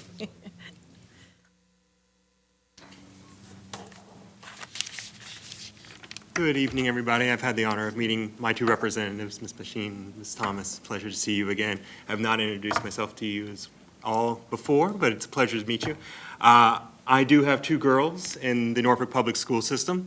I will fully admit, education is not my expertise. I work in housing advocacy mostly, but I do advocate for kids experiencing poverty on a daily basis, and research is a big part of what I do. Some of these lovely ladies over here have transformed my girls' lives, so first of all, I want to take as much time as I have to say thank you. So thank you for being here tonight, and thank you. My girls are actually going to two different schools next year. They're going to go to Ghent, and they're going to go to Southside STEM and the honors program there. So I'm kind of at a unique perspective here when we come to talk about what school consolidation looks like. As someone who sits in a researching capacity, I did do my research. I did look at both reports, and I recognize that we have a very real problem on our hands, and I'm here to support that we do have to move forward with consolidation. I totally understand that. The thing that I think we have to be careful of is that the way we go about it. Intent is so important, and I think the intent is in the right place. But impact is also very real, right? So we have to make sure that as we begin to have the conversation of we want our kids to be in better facilities, we want them to be in stronger programs, we want them to have sustainable support, how we move forward matters just as much. So the relocation against 100% lottery program to James Monroe without guaranteeing some level of Park Place community zoning, that is going to have real impact. And that could unintentionally displace the very community that the building has long served. So it shifts away from intent and shifts back to impact. So what I think we need to consider here is that in this moment, in a time that we are very divided as a nation, as a community, we have an opportunity to really start working together. And working together doesn't mean that we present a plan and ask for feedback. When the impact is this large on a community, we shouldn't be looking for feedback, we should be looking for partners. And I think you could probably look in this room and find one or two partners that really want to be engaged in that process, that no one wants to sit in an adversarial role. They want to sit in a place where we can build something good for our kids moving forward. So that's my big pitch here today, is that instead of going and asking for feedback on something that's already been pre-written, that's going to feel like it's falling upon the parents or falling upon the staff that have to implement it, let's move forward with inclusive, transparent trust and build a plan together, one where we can see real progress because it's built with all the hands that it affects. Thank you very much for your time. M. Campbell.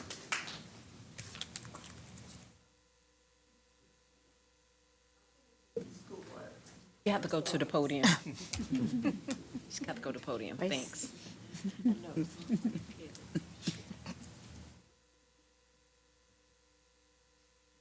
Good evening, school board members. Good evening to all. This is my first meeting, so I don't have anything in writing. And so I really was not going to speak this evening. I'd rather be more prepared. But I thank you for affording me the opportunity to stand before you. So I do apologize, but I would rather wait until another time. But thank you so very much. I thank one of our parents who is Vimalese. I know his two daughters exceptionally well.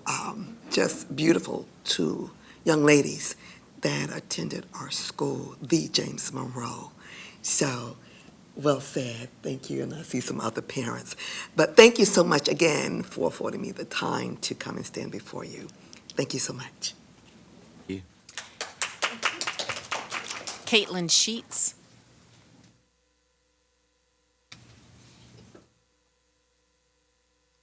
Good evening, school board members. My name is Caitlin Sheets.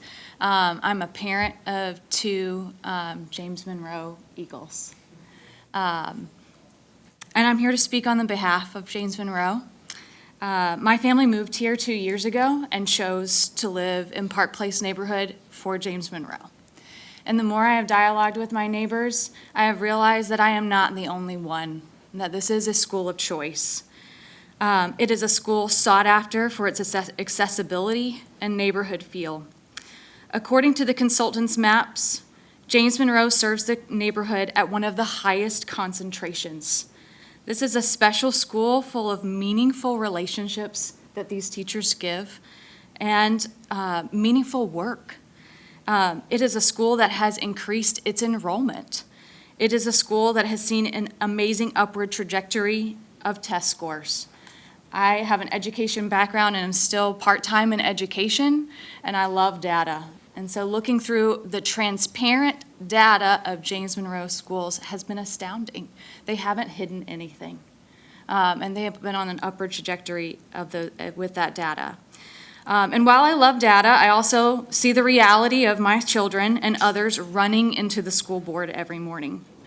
Many students walk to school and do so safely due to the work of our teachers and staff and our community.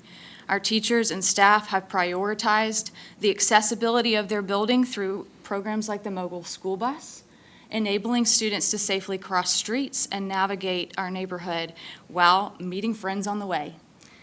Teachers and staff have cultivated an environment of family engagement, and with teachers and parents being on the same team.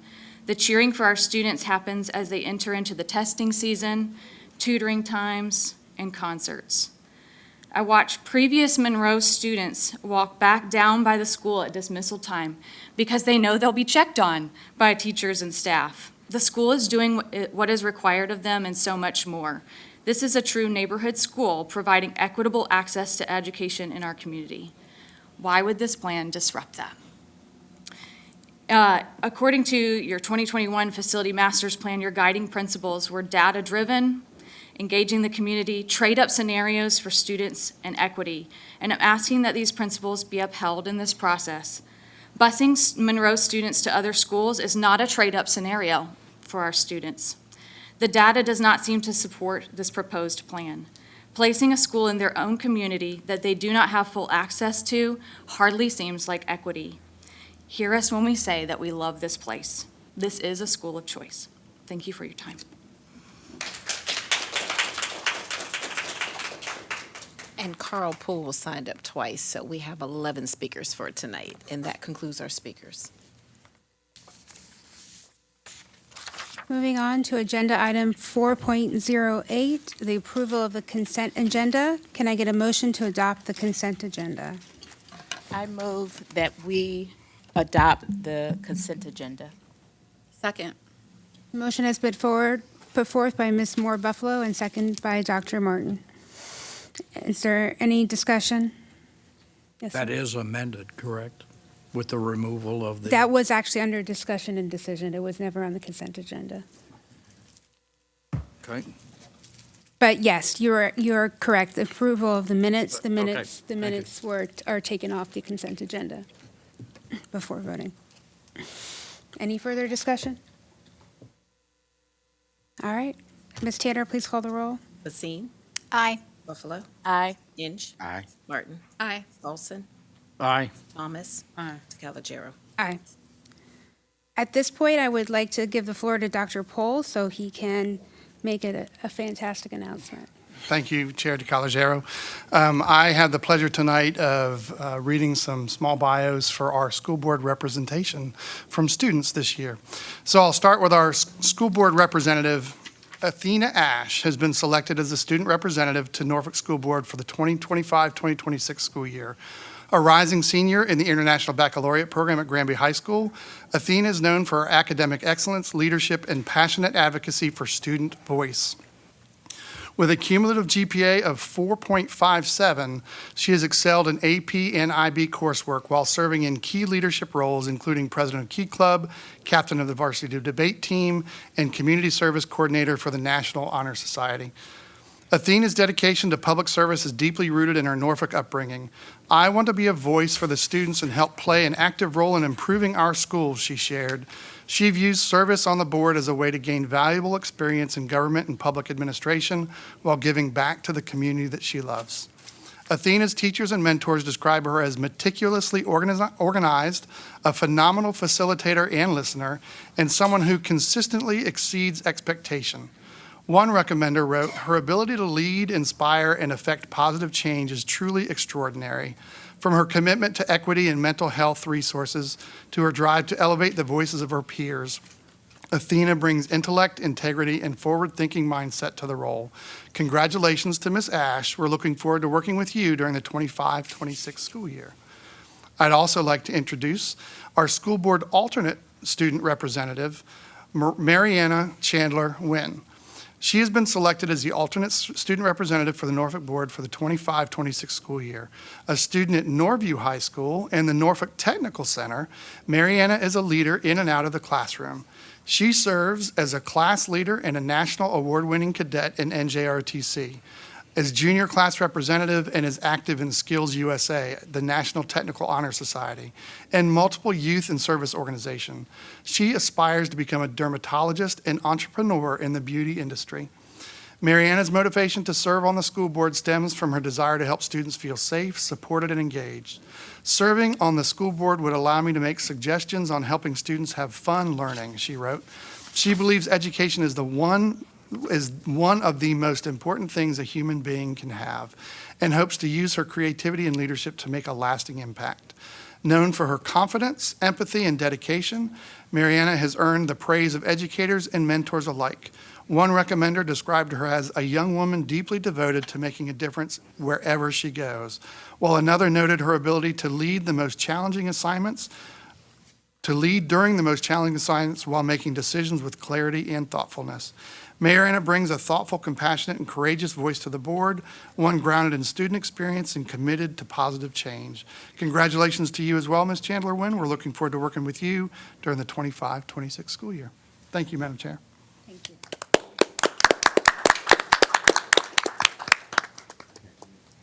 Next, we have agenda item 6.01, the monthly financial report. Mr. Anthony Starks, welcome to your first official board meeting. Yay.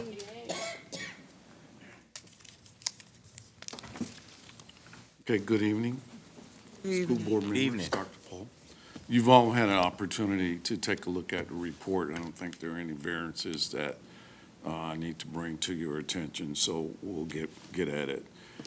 Starting with total state funds, you can see what we planned for, what we've actually booked, and what percent of the budget that represents 99.4%. For city funds, you can see our program amount, what we've actually booked, and we're at 97.4%.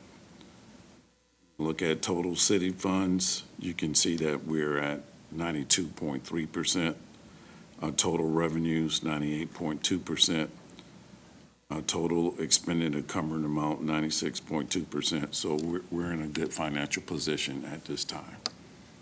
So that concludes my report. Are there any questions? Madam Chair. Go ahead. Thank you and welcome to your first board meeting. I have a question about the funds in the non-school day. If you could elaborate on, and I'm trying to find the page, I'm sorry. It is. What part are you looking at?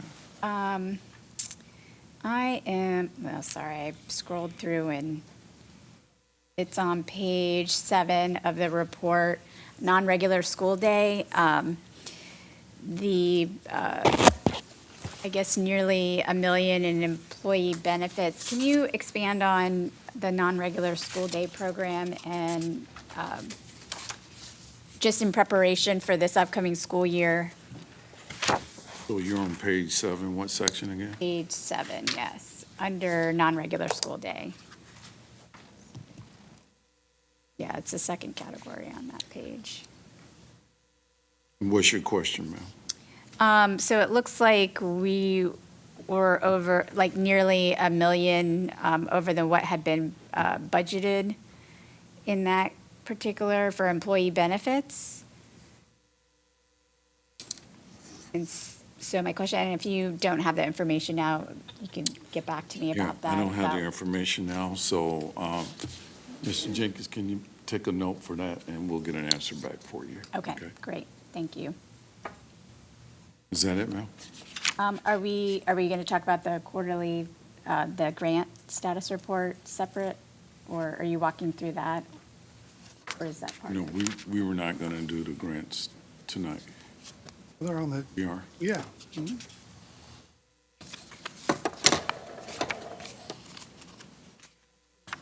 Last two pages. Yeah.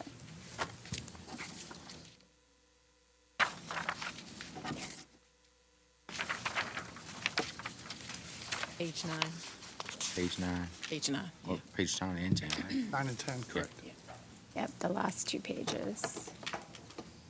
Okay, do you have a specific question before we Yes, just start? yes, sorry, I was just waiting for you to get to that part. So, there is,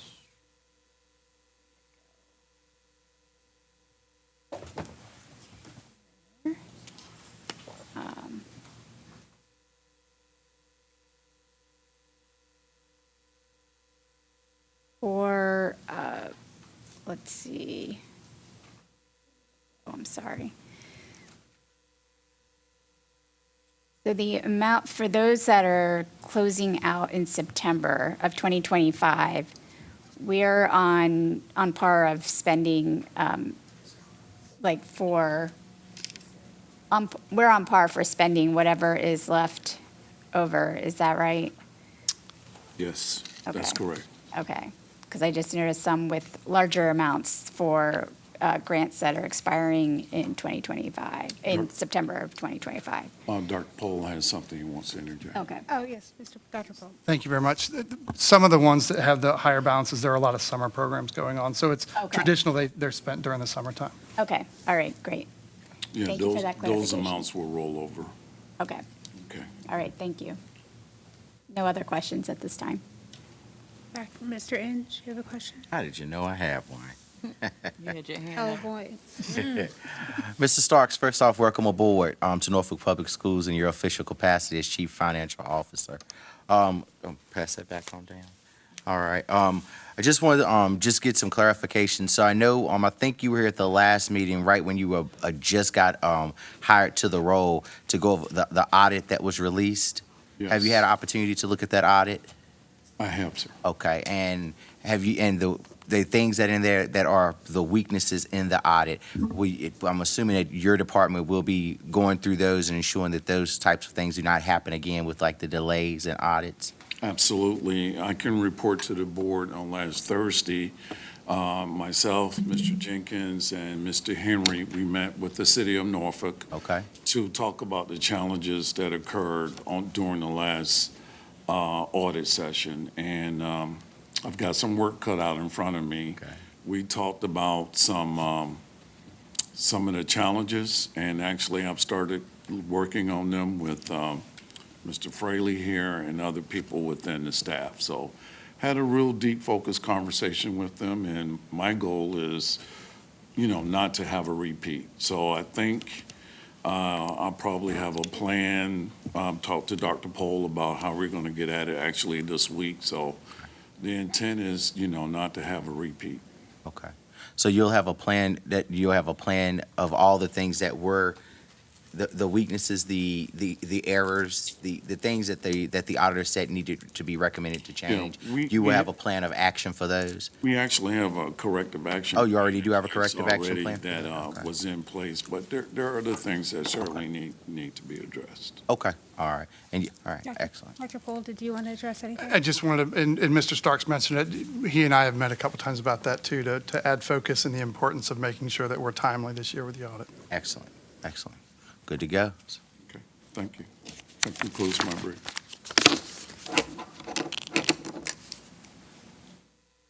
I get a motion to adopt the monthly financial report subject to audit? Madam Chair, I make a motion that we accept the monthly finances subject to audit. Is there a second? A second. Mr. Inge has put forward the motion, and Ms. Thomas has seconded the motion. Is there any further discussion? Ms. Tanner, please call the roll. Basine? Aye. Buffalo? Aye. Inge? Aye. Martin? Aye. Olson? Aye. Thomas? Aye. DeCalagero. Aye. Agenda item 6.02 is the school board calendar. Dr. Pohl has reviewed the final version and provided input on this proposed calendar. Can I get a motion to adopt the school board calendar for the 25-26 academic year? Madam Chair? Yes. I'd like to put a motion on the floor to adopt the school board calendar that is currently posted under 6.03. Is there a second? Second. Ms. Basine has brought forth the motion, and Dr. Martin has seconded the motion. Is there any further discussion? I have a question. I see, I see, I'm sorry, the September 17th. My glasses, okay. I'm good. Okay. Happens. Ms. Tanner, please call the roll. Basine? Aye. Buffalo? Aye. Inge? Aye. Martin? Aye. Olson? Aye. Thomas? Aye. DeCalagero. Aye. Moving on to agenda item 6.03, the VSBA Tidewater Regional Chair position. Tiffany Buffalo was nominated. Would you like to share a few words about this position? Oh, well, the position, VSBA is, has 7 regions, and the Tidewater region consists of 16 school divisions in our region, and the position that I am submitting my name for nomination is for the Tidewater region. I currently serve as the vice chair at this moment, and so I am looking forward to, and it's just a nomination, to put my hat for the chair position. And my candidate profile is up there for anyone to read, and so, yeah. Thank you. You're welcome. Madam Chair? Yes, ma'am. I'd like to move to accept Ms. Moore Buffalo's nomination for regional chair of the Tidewater region. Is there a second? I second. Ms. Messina has brought forth the motion, and Dr. Martin has seconded the motion. Is there any discussion? Ms. Tanner, please call the roll. Basine? Aye. Buffalo? Aye. Inge? Aye. Martin? Aye. Olson? I abstain. Thomas? DeCalagero. Aye. Motion passes. Agenda item 7.01, this meeting is adjourned. Madam Chair, you need to hold a vote on the approval of the minutes that the Colonel asked to be removed from the consent agenda, I believe. Oh, Is that, so have they been updated to the Colonel's approval? Colonel, have you I stated haven't your... seen it. No, Ms. Tanner, I have not communicated with her on what the changes are. I got a note from her. Yeah. But I At this I point, wanna I'd like make to sure- table this to the next board meeting and make sure that you have time to review the minutes. have reviewed them. No, review the updated minutes. With the correction. Okay. Corrected them while we were Yeah, here. Karen did send a note that said corrected the minutes with the school board vote. So just, I gave it to you, just so you have it. When I read it. Yeah. All right, this meeting is adjourned. Thank you, ladies and gentlemen.